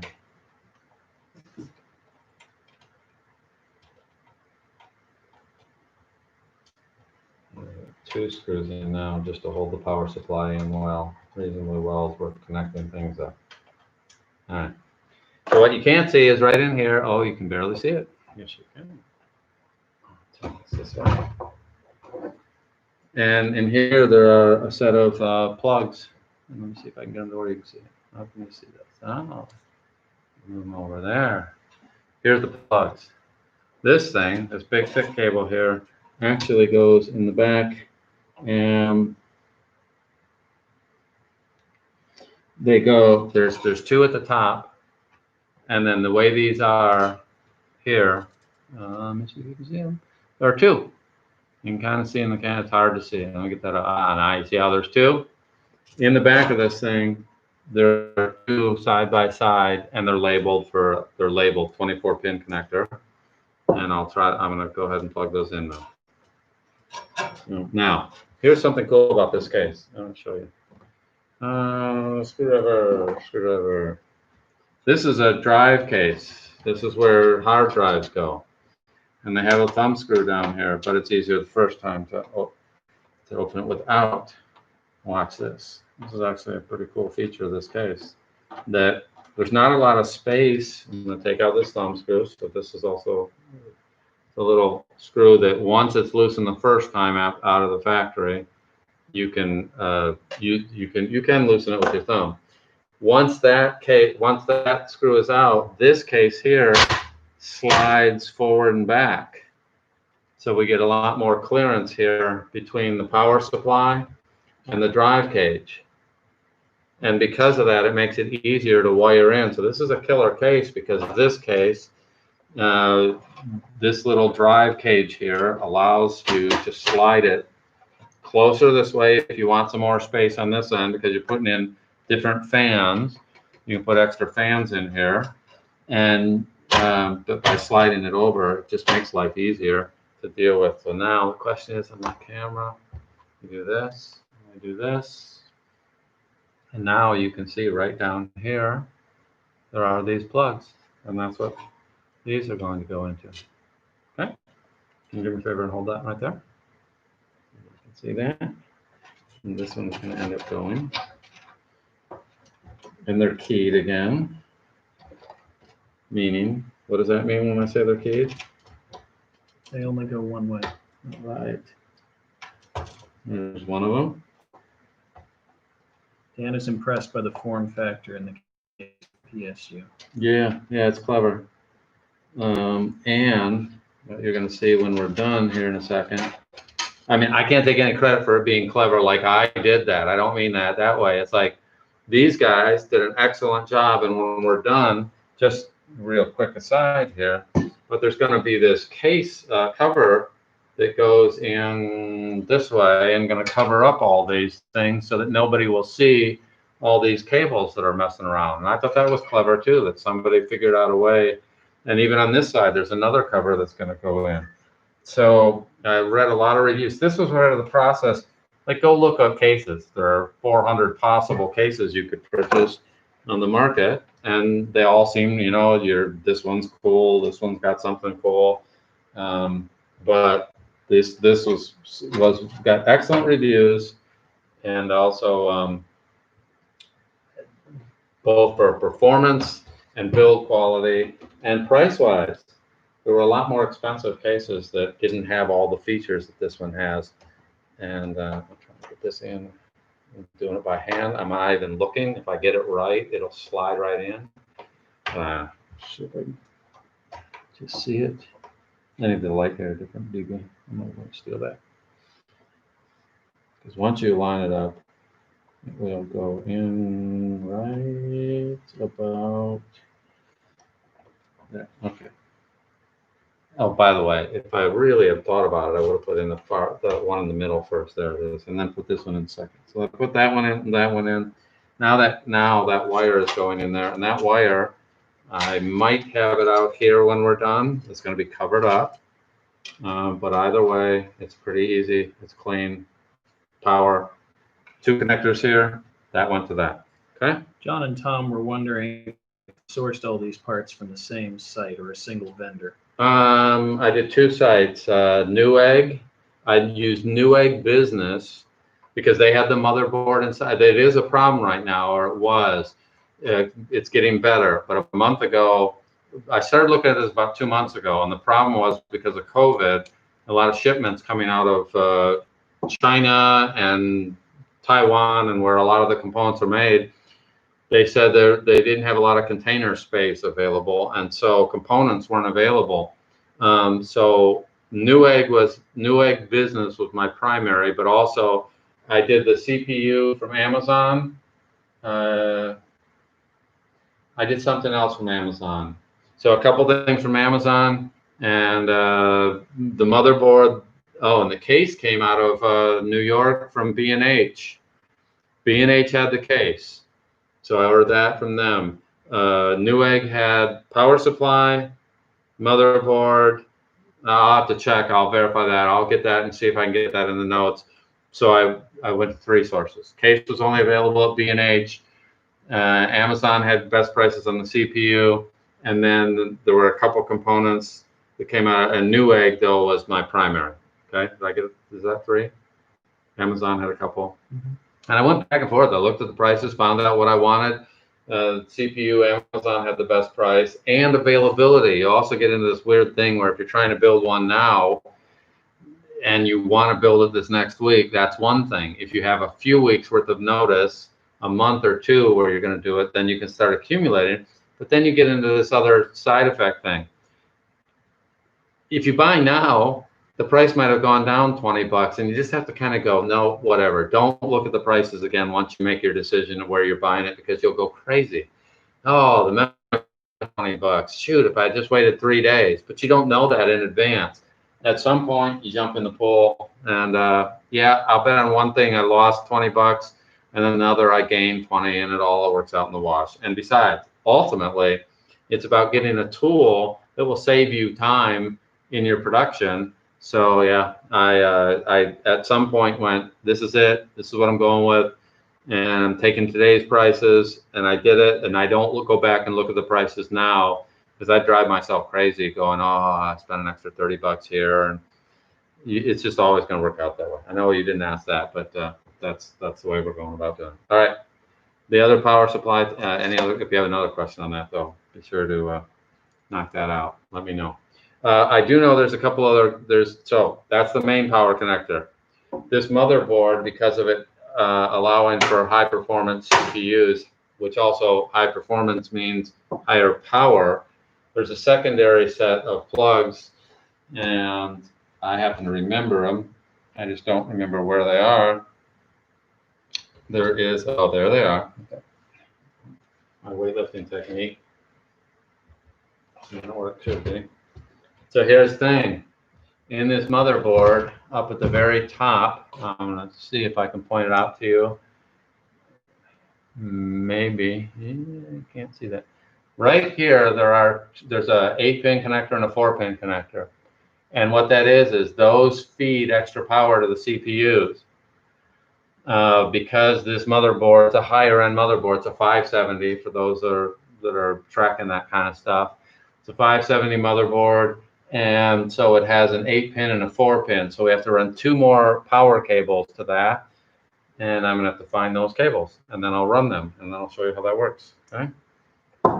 No, help somebody. Oh, by the way, this connector says on the side of it, CPU, okay?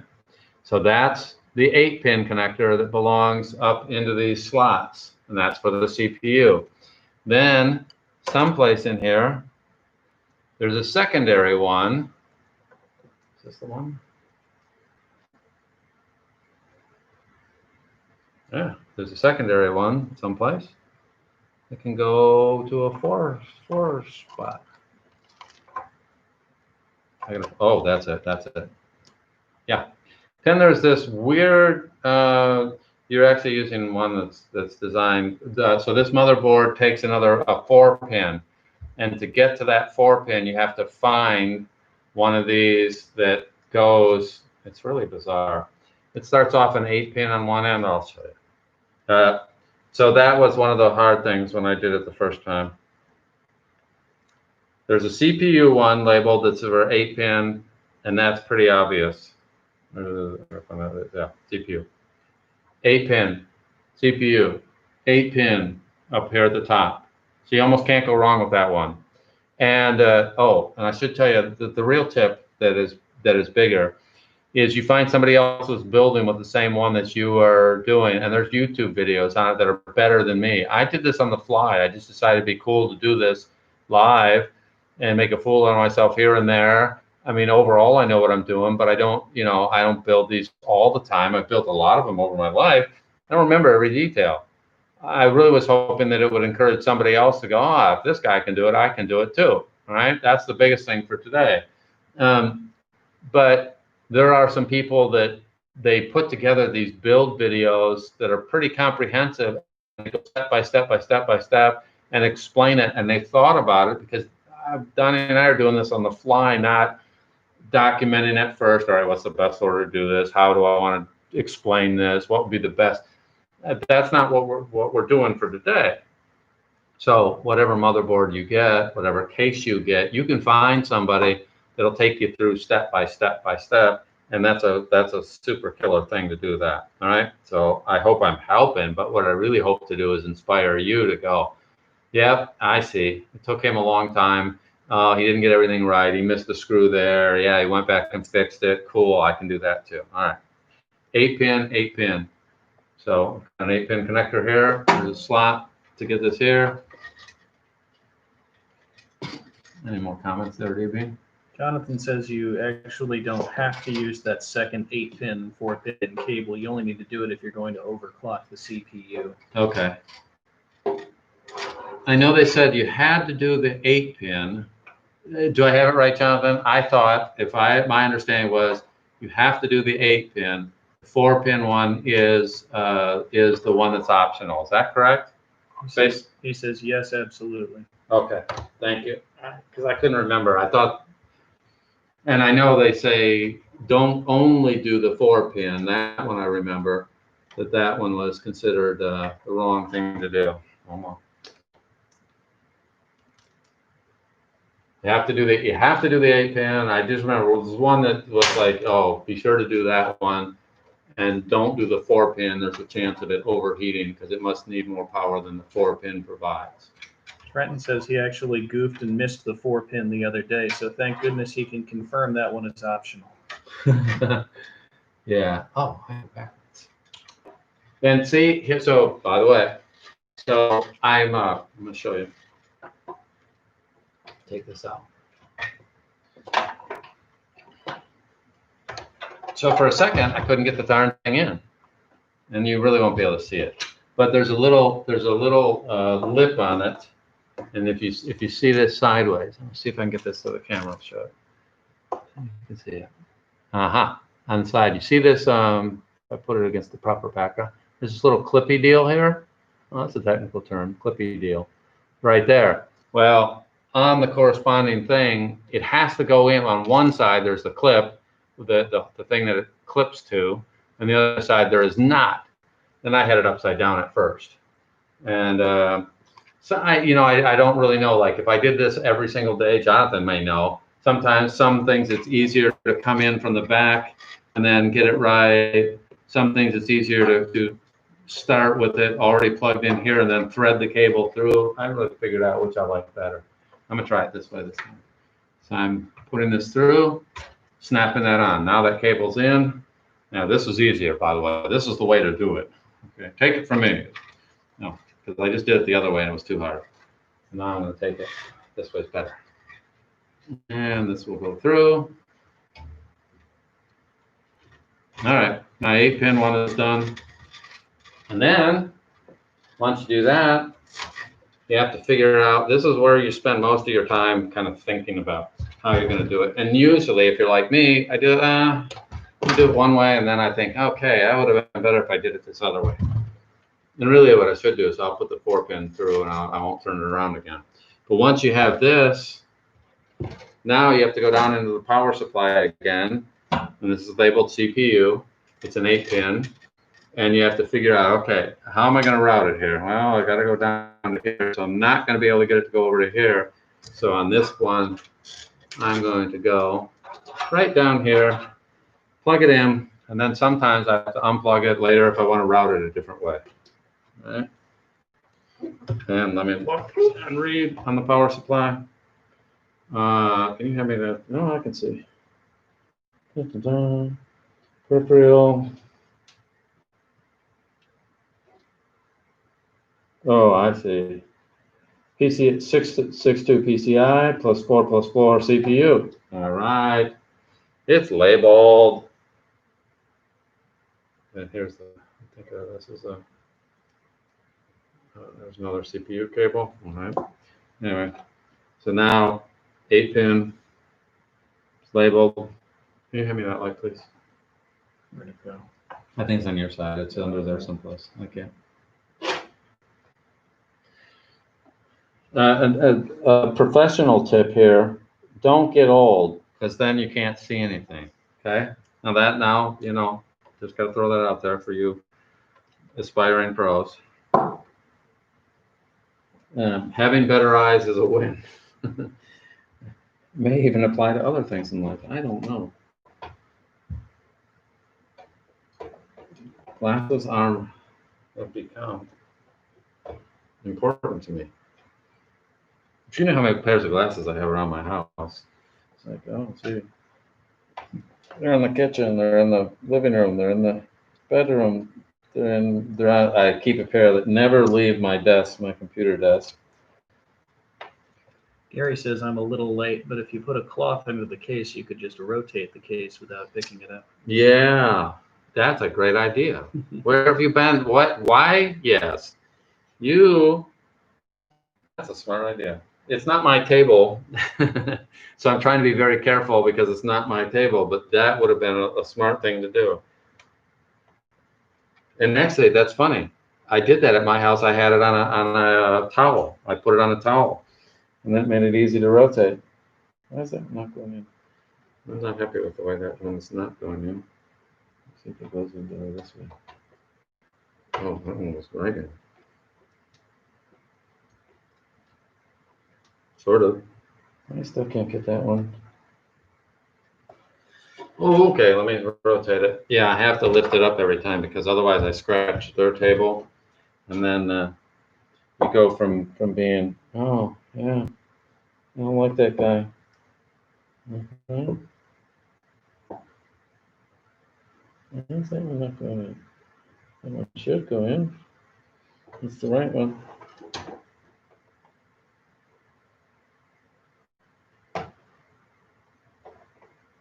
Oh, let's try this. That's not right. That's definitely not right. Because the key is not going in the right spot. Oh. Because that's a big flat one. What's going on with that? Oh, this is a, well, this still should go through. That one I don't get. Let's see. There's another one labeled CPU. Wait, I think I might have the wrong cable. Jonathan says, is it upside down? I don't think it was upside down. I think, see, this one, I think that's a 6 plus 2. I think it has to be this one. And this one's going to go in on the other end. That would work. I don't understand why. Well, let's see. See how this one has this one has a double little thing, and I think this one comes apart. This could be a 4. This could be a double 4. Jonathan says 6 plus 2 is for the graphics card. Okay, so maybe I put in the 6 plus 2, and this one. He says you have the cable reversed. Oh, because the 6+2. The part that won't go in goes to the motherboard. Just reverse the cable. You're right. You know what? You're right. Yeesh. Where were you when I? Yeah, good man, good man. Now I owe you 2. Okay. That. See, that's the problem is they're keyed, but you could actually switch those 2. Let me check. I think you're right. I think you're right because that one only has a single on it. Good man, Jonathan. Okay, so here's the rule. If you're building a PC and you're not sure, call Jonathan. Okay. So far, he's 2 for 2 on good advice. I mean, not that he wouldn't be 4 for 4 if there were other things that I didn't have right, but at least on these 2, he's totally nailed it. So let me take this one out. And I didn't know you could reverse those, though. I didn't realize that the 8-pin one. Yep. So let's see if that's got to be it. Because see, this one. So we're going to see if this 8-pin here. But I am surprised, though. The label usually the CPU label here. That one's always I thought went to the. So here's the difference, and that'll work. And actually let me turn it this way. This cable on this side has a single thing here. So that little is single, and on this end, it is double.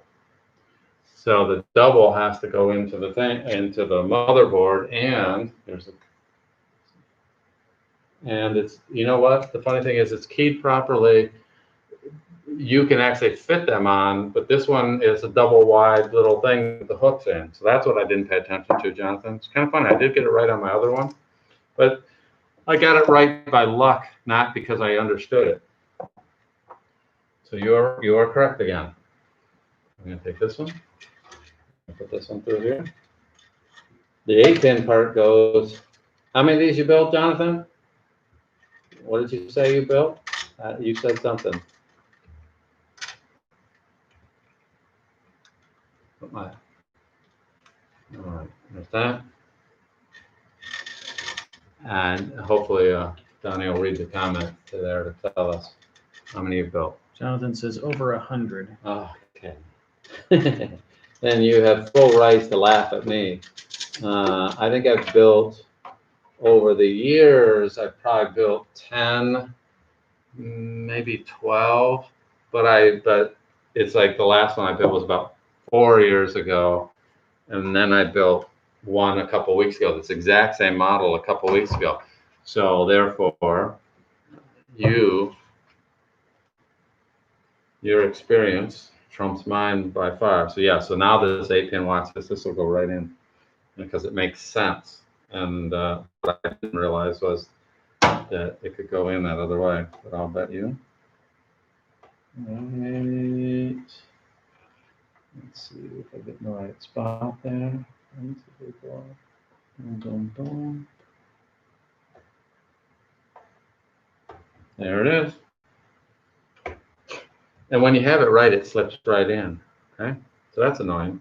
Meaning it's not annoying. It's actually, what it's annoying is that I didn't know that. It's not annoying that it works, but since I was having problems with it, it always comes down to between the seat and the computer is the problem. Okay, and that's how it was in this case as well.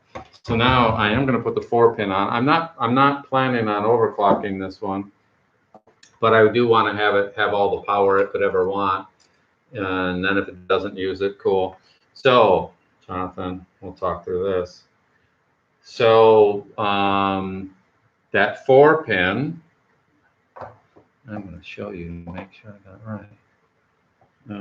That's there. That's a 6-pin. That's an 8. I need a 4-pin. And I'll bet you that's this one. That one? No, because there's 8. And is that 2 4s? No. Yeah, I'll give you another one of these cables. I got to find the cable. That must be number 4. There's an 8. There's an 8. There's a 6. Only one that I see with 4. I don't see one with 4. Danny, Yeah. look around these cables and see if you find one. Oh, I missed that one. Yeah, no. What am I missing? I'm missing a cable. There's a 4-pin connector someplace. See if Jonathan's saying anything. See, he's probably going, hey, oh. Jonathan says you'll want another 8-pin cable. It'll be the 4 plus 4 on one end. You use one of the 4s. Well, that makes sense. I just I have used. Hold on, I'll bet you. When I type out an elaborate tweet and then realize I made a typo and Twitter still doesn't allow you to edit. Twitter, give me an edit button.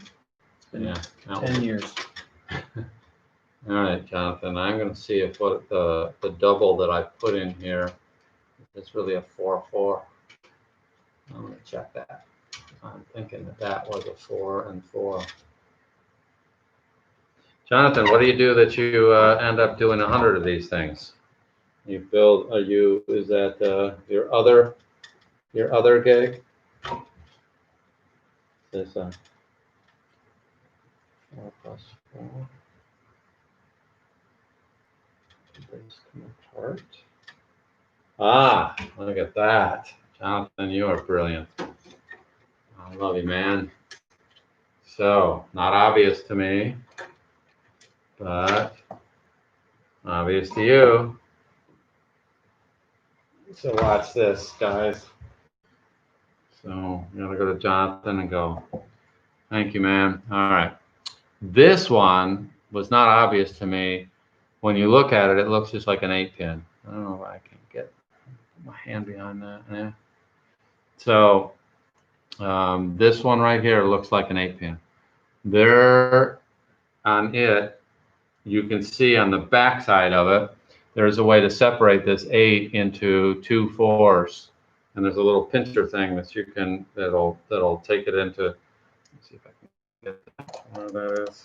I don't know, I don't think you'll be able to see it. I don't think I can light it properly on this camera, but there is a way to take this from an 8, it all looks like one single, it's really subtle, and separate it into 2 4s. You know what I think?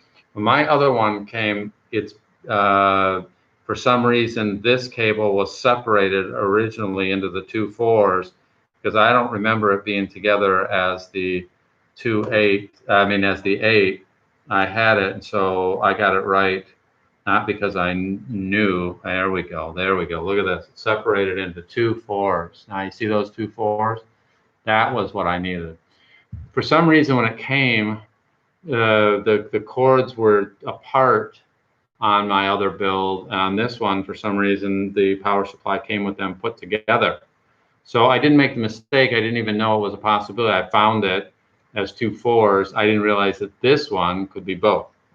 And there's this other CPU one here, which, oh, they both can do that.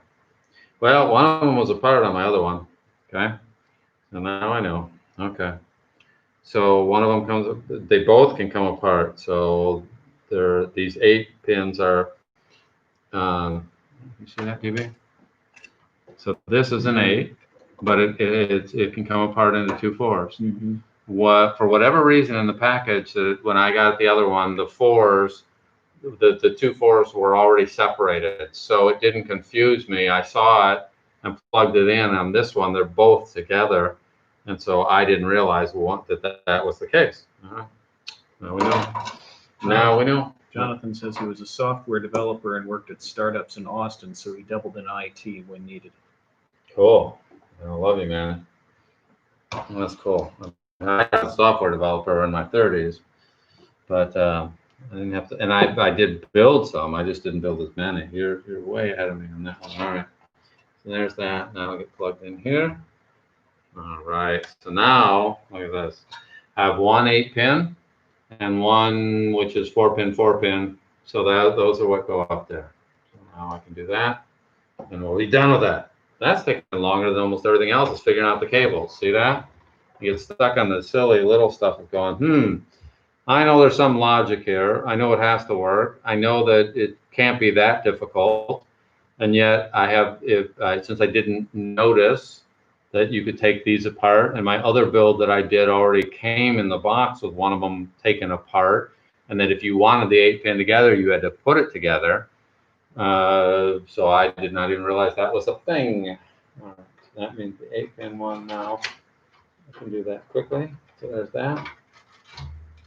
And the things you learn. And you need good eyes. Okay. Good lighting.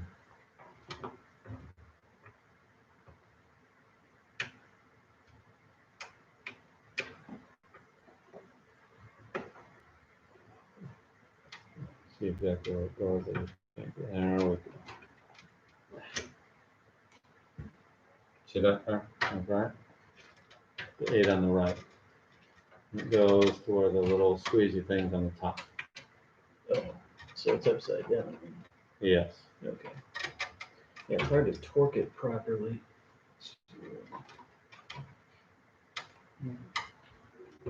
There it is.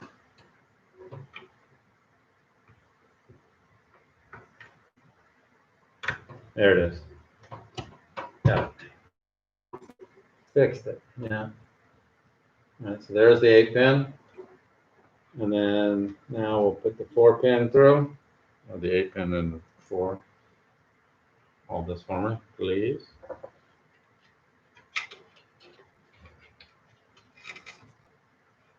And then this is going to go on top. So basically, you can't see right now, but on the other side, you kind of have to torque the thing all the way around to get it to fit in the slot where it's supposed to attach. Yeah, you have to twist the wires the proper way to have them. They only go in one way, and I can't.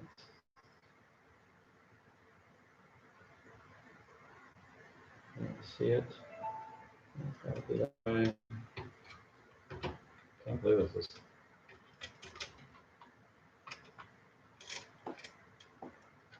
But what you can do, it would make it easier, is if you do it the other way.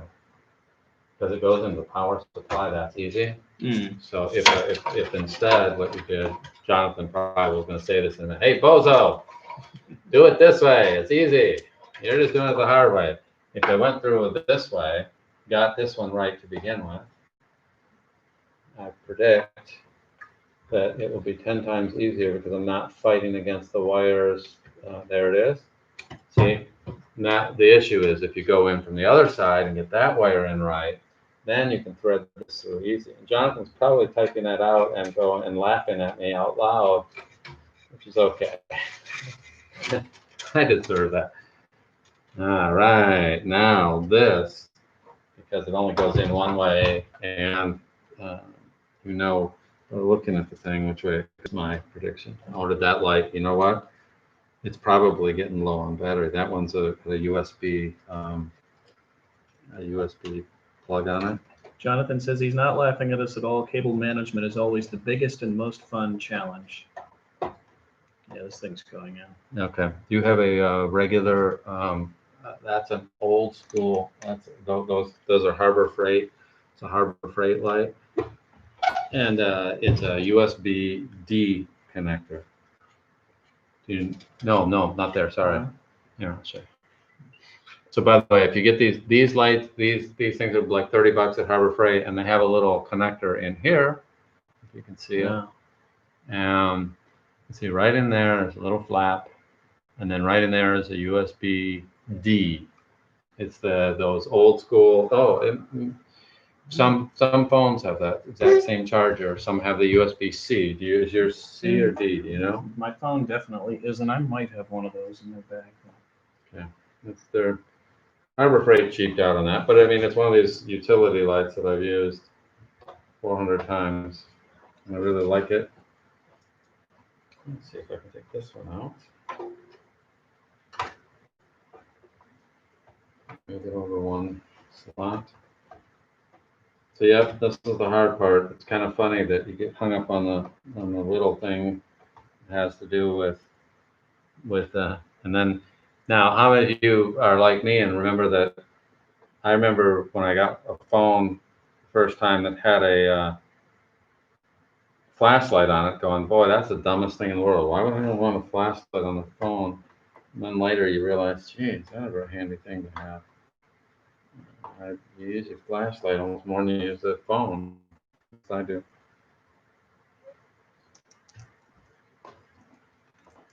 Oh, did you have one of those? Nope. No. There's one. There's two. All right. I have some light. I got it. So I do remember thinking, I actually thought at one point in my life, these flashlights are really dumb on a phone. And then today, can't live without it. All right. Okay. Got that all. I have that all plumbed in. So here's the funny thing. The only thing we have left is the graphics card, and everything beyond that is putting in the other hard drive, mechanical drive, and then doing cable management, and then getting the fans. Like the fans are not yet plugged in, but if we put in the graphics card, this thing will boot to the BIOS, and then from there we can then go through and install Windows and do the other stuff. If I have that right, the only thing we need is the graphics card, which I will get out now, and then we can boot. And the graphics card, unfortunately, has power cables too, just for more fun. So Jonathan, don't you dare go away. You are now responsible to help us. All right. There's this and this. This is a pretty cool looking graphics card. And this. And comes with, I don't know what I don't remember using these cables, but I'm going to this time. Figure out. I don't remember. I think those aren't needed. The power supply has a cable. So we got this. That's a pretty decent graphics card, and it it's got plastic. I mean, they put this. I don't know why. Well, I know why. They don't want it in shipment. I'll show you in a second. So here's the graphics card. It's a triple fan, and the middle fan is a bigger fan than the other two. And I spent days looking at different graphics cards, and no matter what, I couldn't believe how many people would whine about this card doesn't work in this situation, and this card doesn't work in this situation. I went with this brand because I had a problem with one of their cards about 2 years ago where the one of the fans failed, and it was a double fan setup. And what they did was they just sent me a whole new fan assembly with the heat sink for free, and it was like 4 years old, 3 years old, and I was just blown away that because I called and said because I thought I'd have to just buy the new fan because the fan was failing, and they just sent me a new one, and that kind of created just enough loyalty for me to go back to them and buy another card from them. Except for I can't get the plastic off this. So.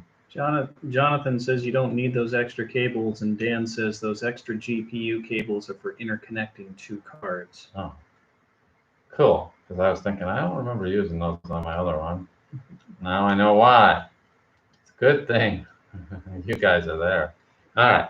I got the little plastic stupid stuff because I know you leave this stuff on there and the thing heats up and then it starts melting over stuff. And so okay, as soon as I can get this plastic off, we'll start installing this thing. Trenton says it's so weird to me how expensive all graphics cards have become and how huge. Yes.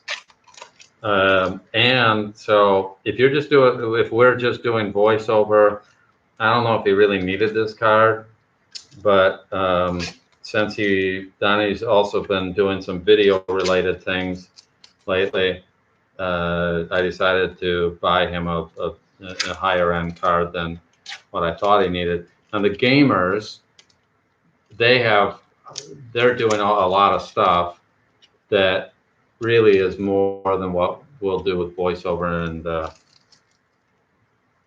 what most will do. All You right. decided to suggest a much higher card for me to buy. Yes, because I wanted you to spend more money and have less of it available to help your dad out when he retires. That's what my goal. Trenton says he missed it. What GPU is this? What graphics card is this? Sure. It's a 5700 XT. Radeon.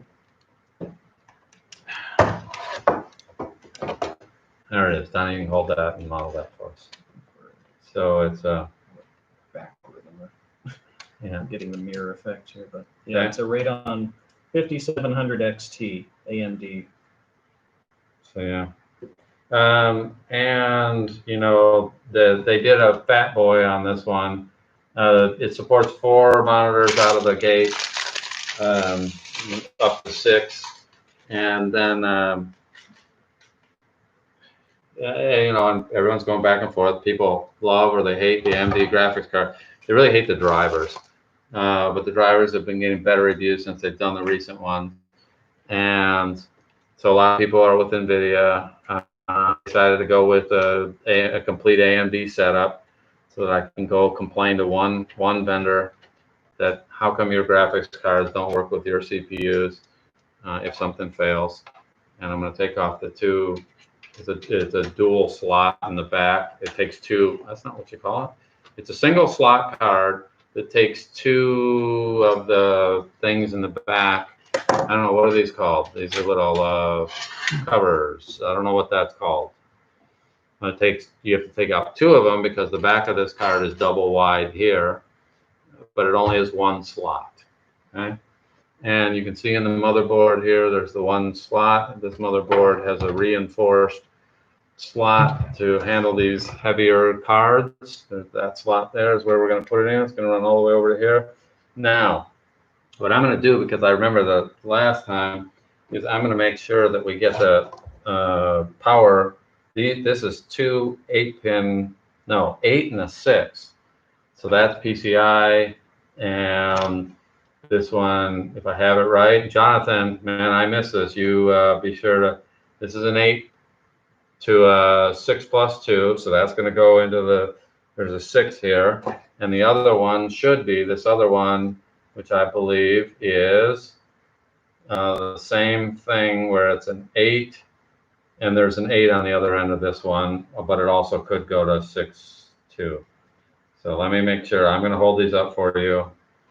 And so which end goes on which? Here's an 8-pin, and that's going to go to the 8-pin. And this is it's labeled PCIe, which makes sense to me. And then the other one is also labeled PCIe, and I assume that the 8 goes into the motherboard. Jonathan says the 6+ goes into the card. Okay, cool. That's what I was going to just ask. The solid 8 goes into the GPU or PSU. Right. All right. So this is the 8. So that will go this way. Let's see if I've got that right. Here's that one. And then the other one is the 6+2. And that's going to go here. And I'll show you this. All right. So there's 2 power connectors on this thing. This thing's takes a lot of power, or can take a lot of power depending on what you're doing. So that gets us this one was there's the 6, and this one has a normal 8-pin connector that goes in the power supply, and the other one is an 8, and then this one's a solid 8 that goes into the PSU. We got that right, Jonathan? I think it's right. I remember doing this all. Last time I did it backwards, where I plugged these in after I put the card in. I decided on this one I'm going to do it the other way around. He says perfect. Okay, I'll get 1. I'm 1 for 20 or whatever. And then let's see. And these cards, They also have this little thing here that goes up and goes down. And when it's up, it is, you push it down to begin with, I believe. Is that right? Jonathan, I'll defer to you. If I remember, you push that down, that opens it, and then that closes it. So it'll be down to put it in, and then so that's It says yes. all right. And Dale also says yes. All right. I got two people that know. Jonathan says push it down, it'll snap up by itself. All right, that's what I remember. That's what I hold this for a second, PB. I'll just make sure that this is out of the way. This cable here can't be in my way to begin with. All right, there's that. There's this. All right, that one goes in there. And we have to get that right like that. There we go. That looks right to me. And then we push down here. Get just right, hold the back there. And then, you know, we'll push on. Get these things. That one's got to go that way. Kind of funny, I just did this. And when you get it right, it just slides right in. I really don't know what to push on. It's safe to push on these things. There it goes. And so I know when you get it right. There's that. There's that. There's that.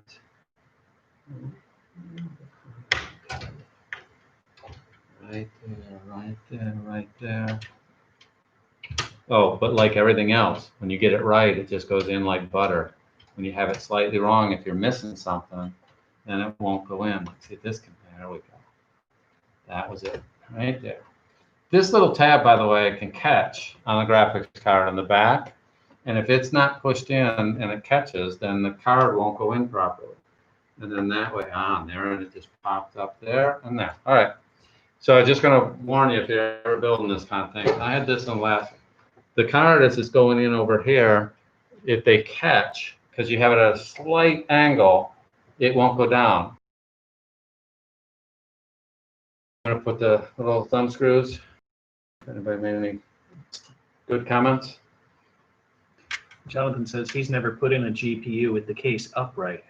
Oh, that's true. So he says, well done. Yeah.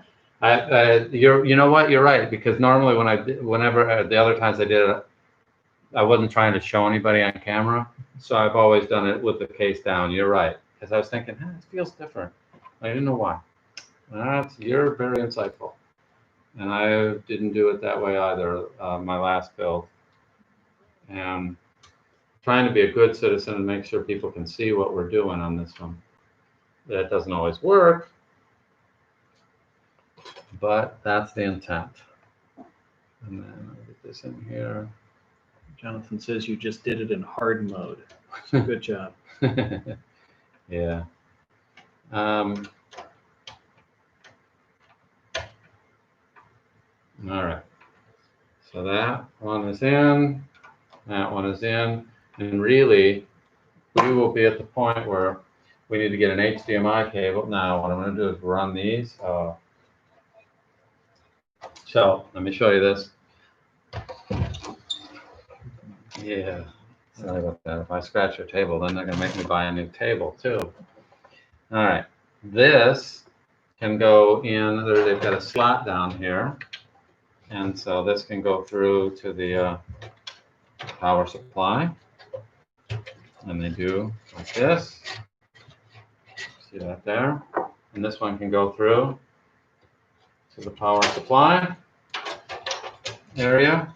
I really like this case, though. It has all sorts of they've done an excellent job thinking through what we have to do. I'll take all these off here so that it looks nice here in a minute. After I'm sure it all works. Boy, I've learned my lesson the hard way on that. I used to, you tie it all up, you get it all real pretty, and everything's in its spot. And then you figure out, oh, I used the wrong cable there. Oh, I want to change this. And then you get to take it all apart. If I don't tie off any of my cables, until after I get it all plugged in. And this one is 8-pin, 8-pin, and peripheral and SATA. And I'll bet that one I can do from this side, maybe. Let's see if I can. Okay. I have to do it from that side. But I'd like to think I could do it from this side.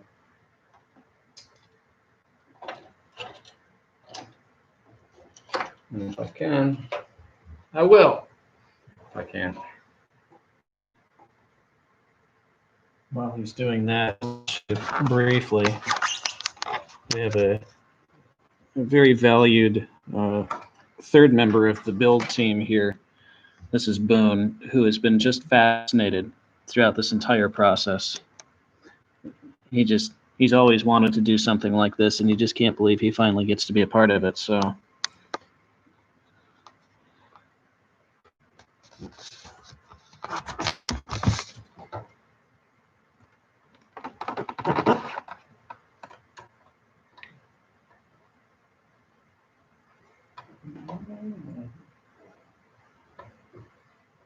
No, I appreciate that on the flashlight.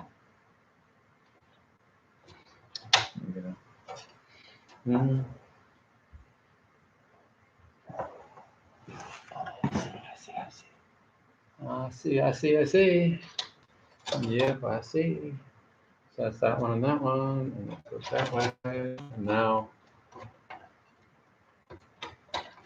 I'm doing it from the back side here, trying to anyway. But that makes it a little tougher. So there's that. And that one's going to go like that one and that one. Got it. And there's one. And I need littler fingers. And there's the other one. All right. There's that and that and that and that. And I think we have a complete build here. As far as now, we still have, let me turn off this flashlight here. We have one other thing to do, but I'm going to do it second. I don't put in the, so here's one little trick that I've learned. I don't put in any other drives if I'm going to have multiple drives. I only put in the boot drive so that when I install Windows and everything, I get Windows installed, everything on the boot drive first, and then put in the other drive so that I never have Windows confused about what drive I want, everything as far as the operating system. But we should be able to get an HDMI cable, get that monitor, and then when we do that, then do you have an HDMI cable? I mean, I think one came with this. I have one, but I saw one in one of your boxes. Is that it? So let me see. I think that is. But we should have a complete boot here. And you'll see it'll be pretty. This is going to be pretty. This is going to be pretty. If we have it right, it'll all be pretty. Okay? And pretty is what I'm about. I know you know that, for those of you that know me. Dale says, I don't remember, but did you plug in the CPU fan to the motherboard? I did not. Good catch, Dale. Because that, well, I did plug in the CPU fan. I take that back. The CPU fan is plugged into the motherboard. What I didn't do is plug in the RGB connector that will allow it to be pretty. And, you know, I just mentioned that I'm about pretty. So I'm going to do that as well. And so actually the CPU fan is plugged in because that one's plugged in and you can't see it, but it goes right from the fan there. I did that when I plugged that in. What I didn't plug in is this USB connector, and I will do that now. I will figure that out. I just, you have a, I'm trying to figure out which of the yeah, you may have to take 17 different ports in the back, which is awesome. But so what, you see this here? Yeah. So there are 4 little connectors they're here. down there. They're here They're because covered this up. is, yes, and I'll bet it'll be the second one. Yeah. Because the other ones are display port, and Yeah. the HDMI is the different one. I think it comes with 3 display port and 1 HDMI. And you can, Okay. yep, that looks like an HDMI. Yeah. So we can plug that in, and then I will find. No. Well, let me see that cable. Do I have the right cable? That No, was an HDMI. no. Good job. Well done. I might have another cable for that. We'll have one. That's definitely not an HDMI. That's a nope. I'll find it in a second. Let me get this one last cable that we have to have here, and that is going to go. I can't remember. That is right there. It's not there. It is. I have to waste a USB right there, and let's see if that'll be the cable. There's USB, just a regular USB cable. I thought there was one over there that I could get to. I'll have to find where that is. I'd like to see if this thing fires up though. Oh yeah, there it is. Right? No, that's not right. Right there. Is that right? But what I will do, I think that's right. Get that. Is it pins in there? I don't know. I'll check. I do have to do that. Might as well look blingy when it pops up. So now I'll have to look. Where's my little book? And about that. You have that. The motherboard book. It was the. There it is. I just have to find one cable connection, and then I'm ready to go. Because that one is there. Where's that little guy? There's a little guy. I should have plugged that in first. There it is, right there. Down the bottom of this thing. See? Yeah. You know what Jonathan was saying? He didn't do this standing up, and the reason he doesn't do this standing up is because you can't see things, and it's a pain. And things that are just easier when they're here, and that's over here. And you won't be able to see this for a second, but there's a connector over here that allows you to plug in the light, the cool light. And then I just have to find in the motherboard book where the USB-C is. Okay, hold this here for me. And as soon as I find it, it's not a USB-C, it's just USB. While he finds that, David is asking for another Boone cameo, so he is still very fascinated by the entire process. Hey, Boone. Hey, what's up, buddy? Yeah. You want to say hi to everybody? Yes, okay. Very good. Very polite. Found in the motherboard. And then I'm going to look up here. There's that. And is number 19? 19. 19. 17.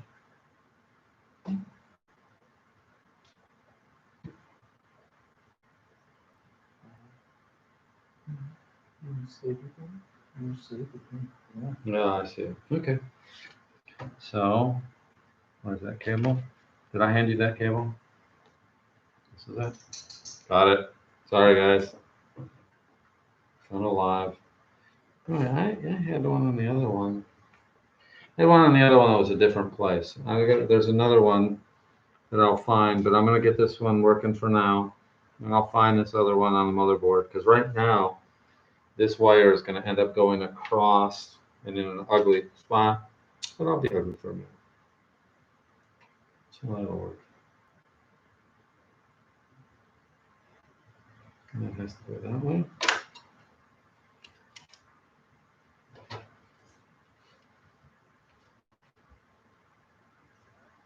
Yep. So the final things you just have to figure out is there are a couple of connectors to make all the lights work. And if you use and when I did before, there was another connector on the motherboard someplace better in terms of location, but I don't know where it is right now. So I'm going to do this one, and then I'll plug this in, and we will boot it. So that's a longer connection, shorter connection. And we'll boot here in just a second and see if we got it. Okay. Give me another. I'm gonna pull a little plug out here, and then it's here. And that little tab just came out. There's a tab in there that you can't see. And there's no way I'll get the camera to see that. And all I have to do is figure out which direction this thing goes. Once I do that, we'll boot. And if we boot, oh, did you find we still need to find the HDMI? I saw one. I definitely saw one. Yeah, I'm not sure where it would be now. Yeah, we moved everything around.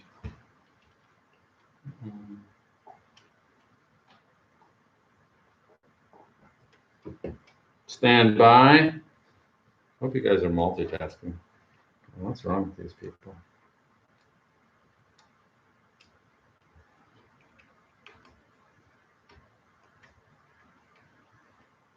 I don't know which direction this goes.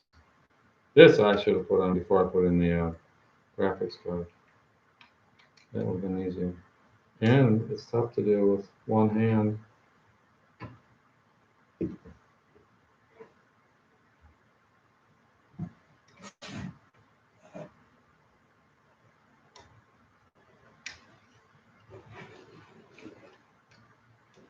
That's one thing that AMD did not make easy for us, which is their little fan thing has a plug that it's just really tough to get to once you install the whole thing because it's facing the wrong way, or not the wrong way, but it's too close. And on some motherboards, this would be worse. That's gotta be the right one. No pressure, no pressure.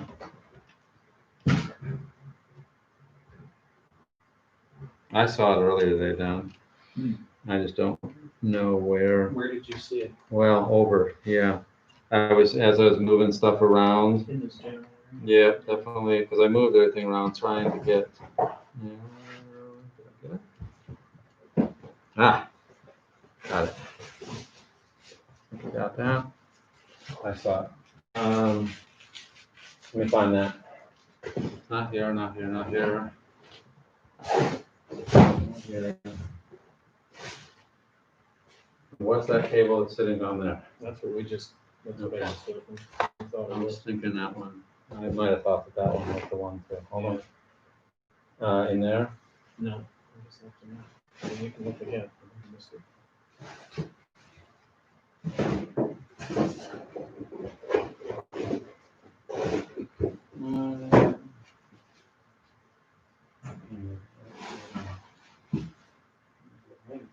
I wonder if we, hey, let's see, does this?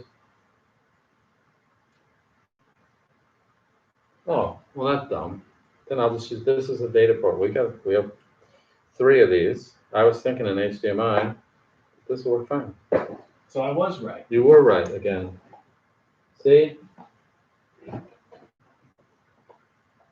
Just take off one of the other connectors, and we'll boot, and then we'll see. At least it should. So I'll show you. So let's turn this up. All right. So the display port should work. That's fine. What's one of the other connectors? There's 3 of them on there. And I was telling you about the one. And that'll work. See those other ones? Yep, it's in. Okay. So do me a favor. Make sure that the power supply is in the off position. It is off. Okay. There's the plug for that. And at the other end, right in the same place. And let's check anything. Jonathan, you see anything that we missed? Better tell us. You may have to scroll down. Yeah. Right. That's not gonna reach all the way over there. Maybe the power strip or something. Oh. I didn't see that. I put that there just for us. Nice. Okay. Now, you move it. Oh, grab us the keyboard and mouse. make sure we have to throw the little dongle. Both of them have a little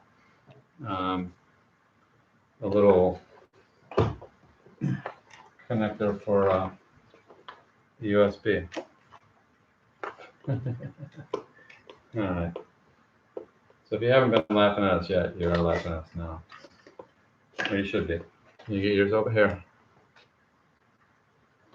Where it's a race to see who can get theirs open first, because they both have this little. Well, also I forgot that this motherboard has a Bluetooth, so both of these would work with or without that. But I do know that inside here there is a little. Here it is. And set that in one of the things. This is the coolest keyboard. So now we have keyboard. So Are these USBs all interchangeable, like all the same Well- SS binding? that will be fine. Should work. All right. So yeah, and here's Donnie's new keyboard, and this is one of these Logitech high-tech guys called their MX keys, and this is actually a pretty slick. All right. Jonathan says hit it. All right. Yeah, I think we're. Go ahead and then we'll move the monitor closer we'll clear out the monitor. Go ahead and turn it on. Let me see if it blows up. And so that goes on, and this one's on, and oh, it's booting. I hear it. Is there a connector? See, this fan should be going. So maybe there is this connector that I missed. Hold on, but I'm going to check. One, do we have anything in that monitor? Can you turn that monitor on? Jonathan says, did you plug in the case stuff? Oh, hold on. The case stuff. I believe I plugged in that. See, the motherboard's got power. Oh, there it was. First time we got it. All right. Oh, now see the memory just came alive. The monitor's got something on it. Yeah, I didn't press start. Boot sequence is going through here. This should get to AA. I don't think you can see that. I'll see if I can get that camera. It's going through the boot sequence. That's yellow. That's green. There's a as it's doing everything. Let's see if I can get it where it's going through. Oh, yep. Look at that. So thing looks like it came up. Oh, turn off the lights there. And you can kind of see that the RGB memory and the stuff is around the fan is going on. And then it wants F2. Is it F2? Let's see if F1 will work on this keyboard. And if it works, we'll be into the BIOS. And if it works, then we actually have a computer. And we just have to set up on this keyboard. Where are the F keys? Oh, I see. Done. And that's all I need. Then command option, alt. It says new CPU installed. Please enter setup to configure your system. Let's see. Oh, so far, the only thing is that the little keyboard isn't working. So let me try a different. Oh, you put in two of them. Well, there's one for the mouse. Yeah, but they're unifying, so they meaning that only one is needed. Oh. Both of them have it. I just have to make sure that we're in the right spot. Yeah. That one, either of those should work just fine. Jonathan says to start, you'll have to use both. You can use Really? one. He says you can use one dongle eventually, but to start, you have to. You're not unified until you run the software. Mm. So again, I was right. I didn't put one in mine, but it's okay. Well, that's now what I don't know is whether it will There's a function, F1. Does that take it? Nope. All right, let's turn that off. There's the switch. Off? Yeah. And then turn it back on. And let's see if I have to press start. Okay, I don't know if that's press start. I do. And then once I do that, all right, let's see, no signal. And we're going to move that monitor closer. So I'm going to get rid of this stuff. I'm going to clear off our dips. Oh, So we're close, yeah. That's that. I'll get this out of the way. Okay. Please enter setup. Oh, it's starting to detect devices. It got there's a drive on there. So yeah, it's starting to work. And then let me turn on the keyboard. And I need to go to function key. F1. Yeah. Dun, dun, dun. So I'm still not getting the.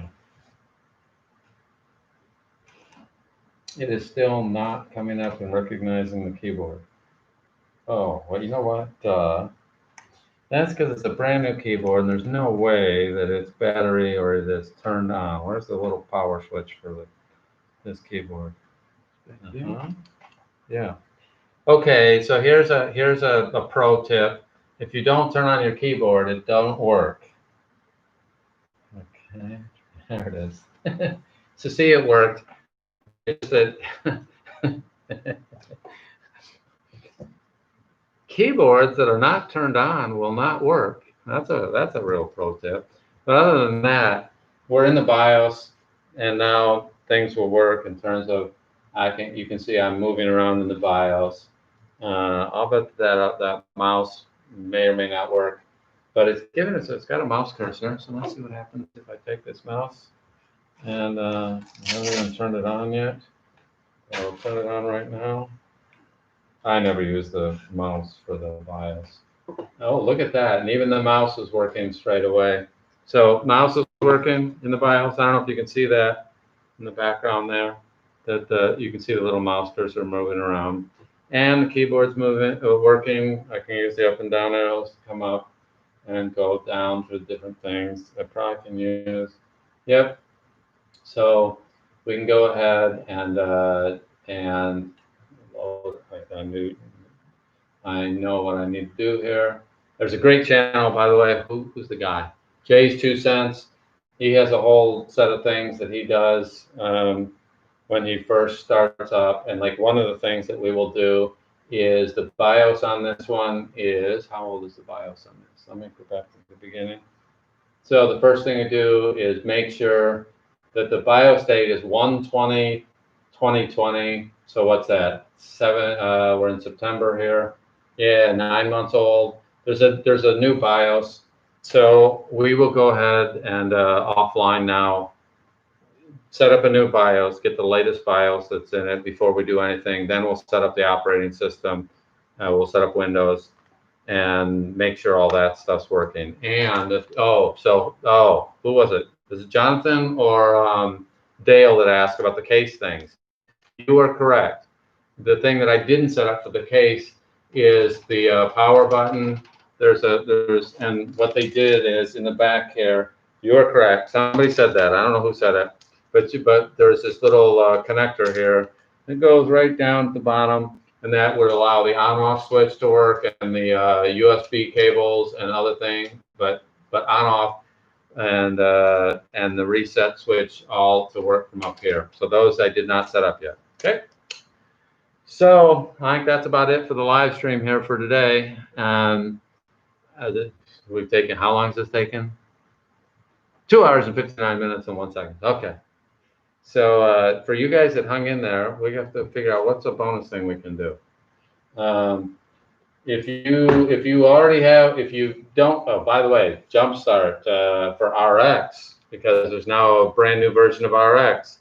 Anybody who has the current version, like if you have the current version of RX Jumpstart, we've got a supplement that'll come in over the next couple of weeks, lesson 4, that will cover anything that needed to be upgraded from version set 6 and 7 to version 8, and that's free for anybody who has it. Now we're working on a new site in the background, and there's going to be some upgrades. Prices are going to go up when we get all this stuff done. But so if you get it now, you'll get that upgrade for free. Okay. And for you guys, for Dale and Jonathan, who hung in there and gave us some great advice, anytime you got a half hour with me, time where we can go over anything that would be good for you. You guys, anytime people are helping me out, I'm happy to give back. So you got a half hour free. Both of you can take it anytime you want. Just send me a message. You got a half hour on my dime because you helped. You know, I mean, really, little things. And that's what happens in this whole game of working with computers is that I got 99, 96, 92, 98.4% right. And you can spend a half hour figuring out something. When you're afterward, you go, oh, it's so easy that this one cable has a little split on it that I didn't notice before. Starts off looking like it's an 8, but it's really, you know, an 8 and a 4. And the last time I did it, I didn't know that, and that kind of thing. But what the takeaway though is, this $2,000 computer, if someone goes out and they buy it, couple things. One, from building it, when upgrades are available or something goes wrong, we know how it's built, we know how it's put together, we know what's in it. We can solve problems in a fraction of the time of what most people can, because once you build them, you kind of start recognizing, oh, I see, I forgot this wire or that wire, or something came loose, or the memory. I'm not afraid to swap out memory because I've already put memory in. If the graphics card wasn't working, you know how to swap things out and test, and it will give you some insights. If you're going to do voiceover work, one thing I found over doing this a long time is that people end up knowing a lot more about computers and software than they ever expected, because if they used Word, if they used Excel, that stuff's easy. And it's one file. When you get to audio or video, you have all these different files, and you end up learning more about File Manager or the Finder. You end up, because you have to know where all this stuff is when you're building audio things. When you're building audiobooks, you end up with 40 files being submitted to rights holders. Word is one file usually. Excel is one file usually. There are more sophisticated things. And I find over and over again, people that know a little bit about the computer, you don't need to be an expert, but if you learn the fundamentals, it just is a lot easier than the people who are saying, oh, I don't want to learn anything about the computer. That can work, but if you know just some of the fundamentals, life's easier. Anything you can think of, Donnie? That Dale also points out another big advantage of building it yourself is no bloatware, no unwanted programs. You can install only the stuff you want and need. Yep. Oh, and Dale, so you're right. The other things that I did, so you mentioned a couple things. I didn't plug in the fans. The case fans are not working because I didn't plug them in. So you were right. You asked that question, and I did not get the case fans on, so they're not running yet. So I have, but it's one plug for this computer, and all of them come in. But then I'll plumb them in so that its software can control it all from one spot. So yeah, and I know, like, for example, this is a really good CPU, but there are better CPUs. And when Don's ready, when he's maxed out this one, he's gonna, because he has a high quality motherboard and great memory and a great graphics card, next year, if he decides that he needs more power, he may or may not, I don't know, depending on how he uses it, he's going to be able to go in and drop in a new CPU and a new fan and have another 20, 30, 40% power if that's appropriate and helpful to him. It may not be. He may go, oh, no, this was fine. This was great. It's serving all my needs. I've built some of these builds, and they've lasted me for 4 or 5 years because, I overbuilt a few things. I like having a more powerful CPU. I like having a lot of memory, but 32 gigs of memory isn't a lot of memory anymore. It's on the upper end. Not most people have 16. That's the minimum you want. You can get by with 8, but boy, you start, if you're going to do video, it can work.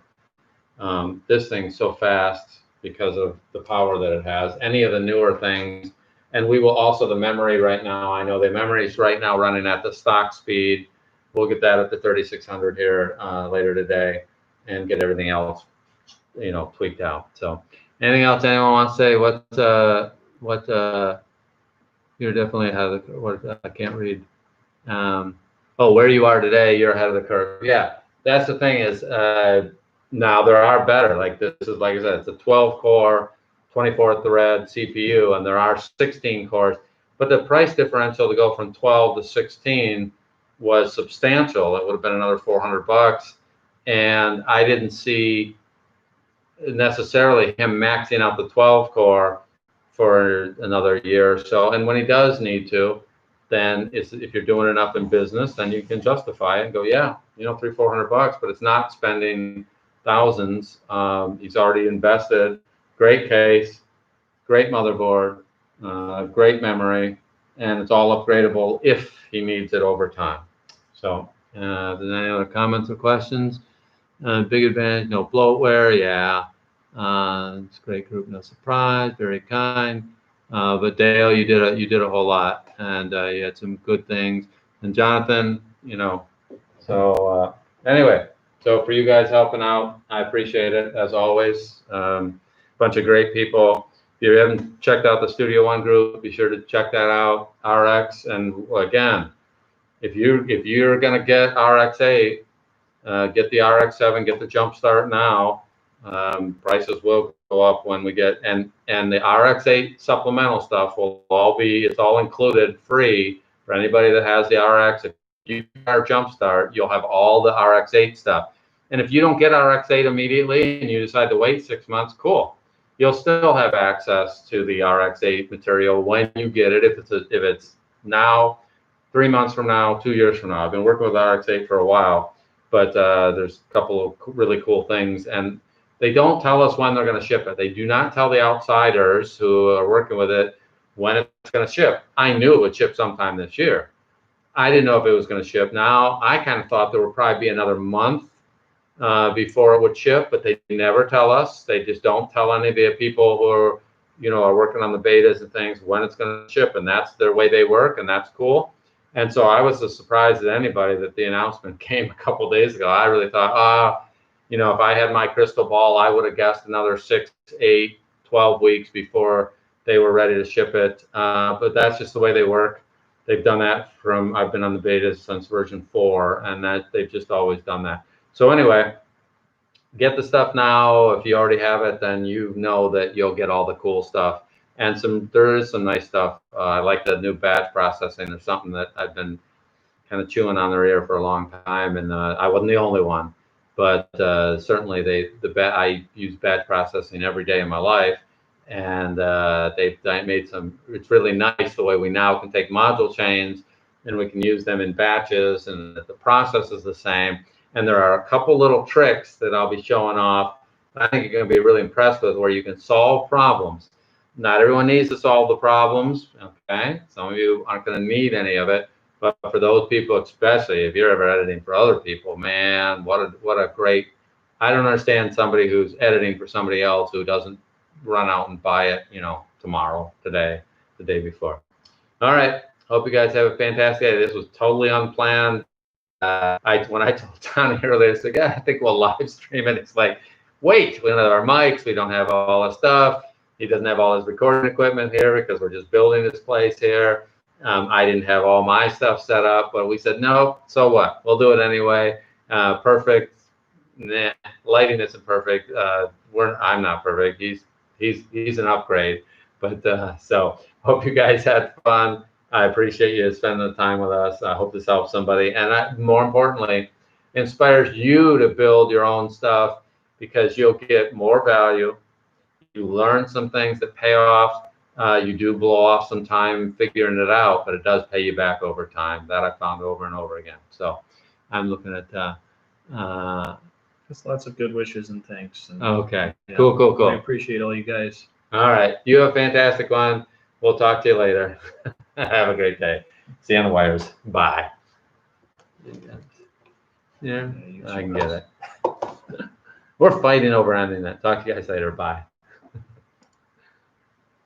end.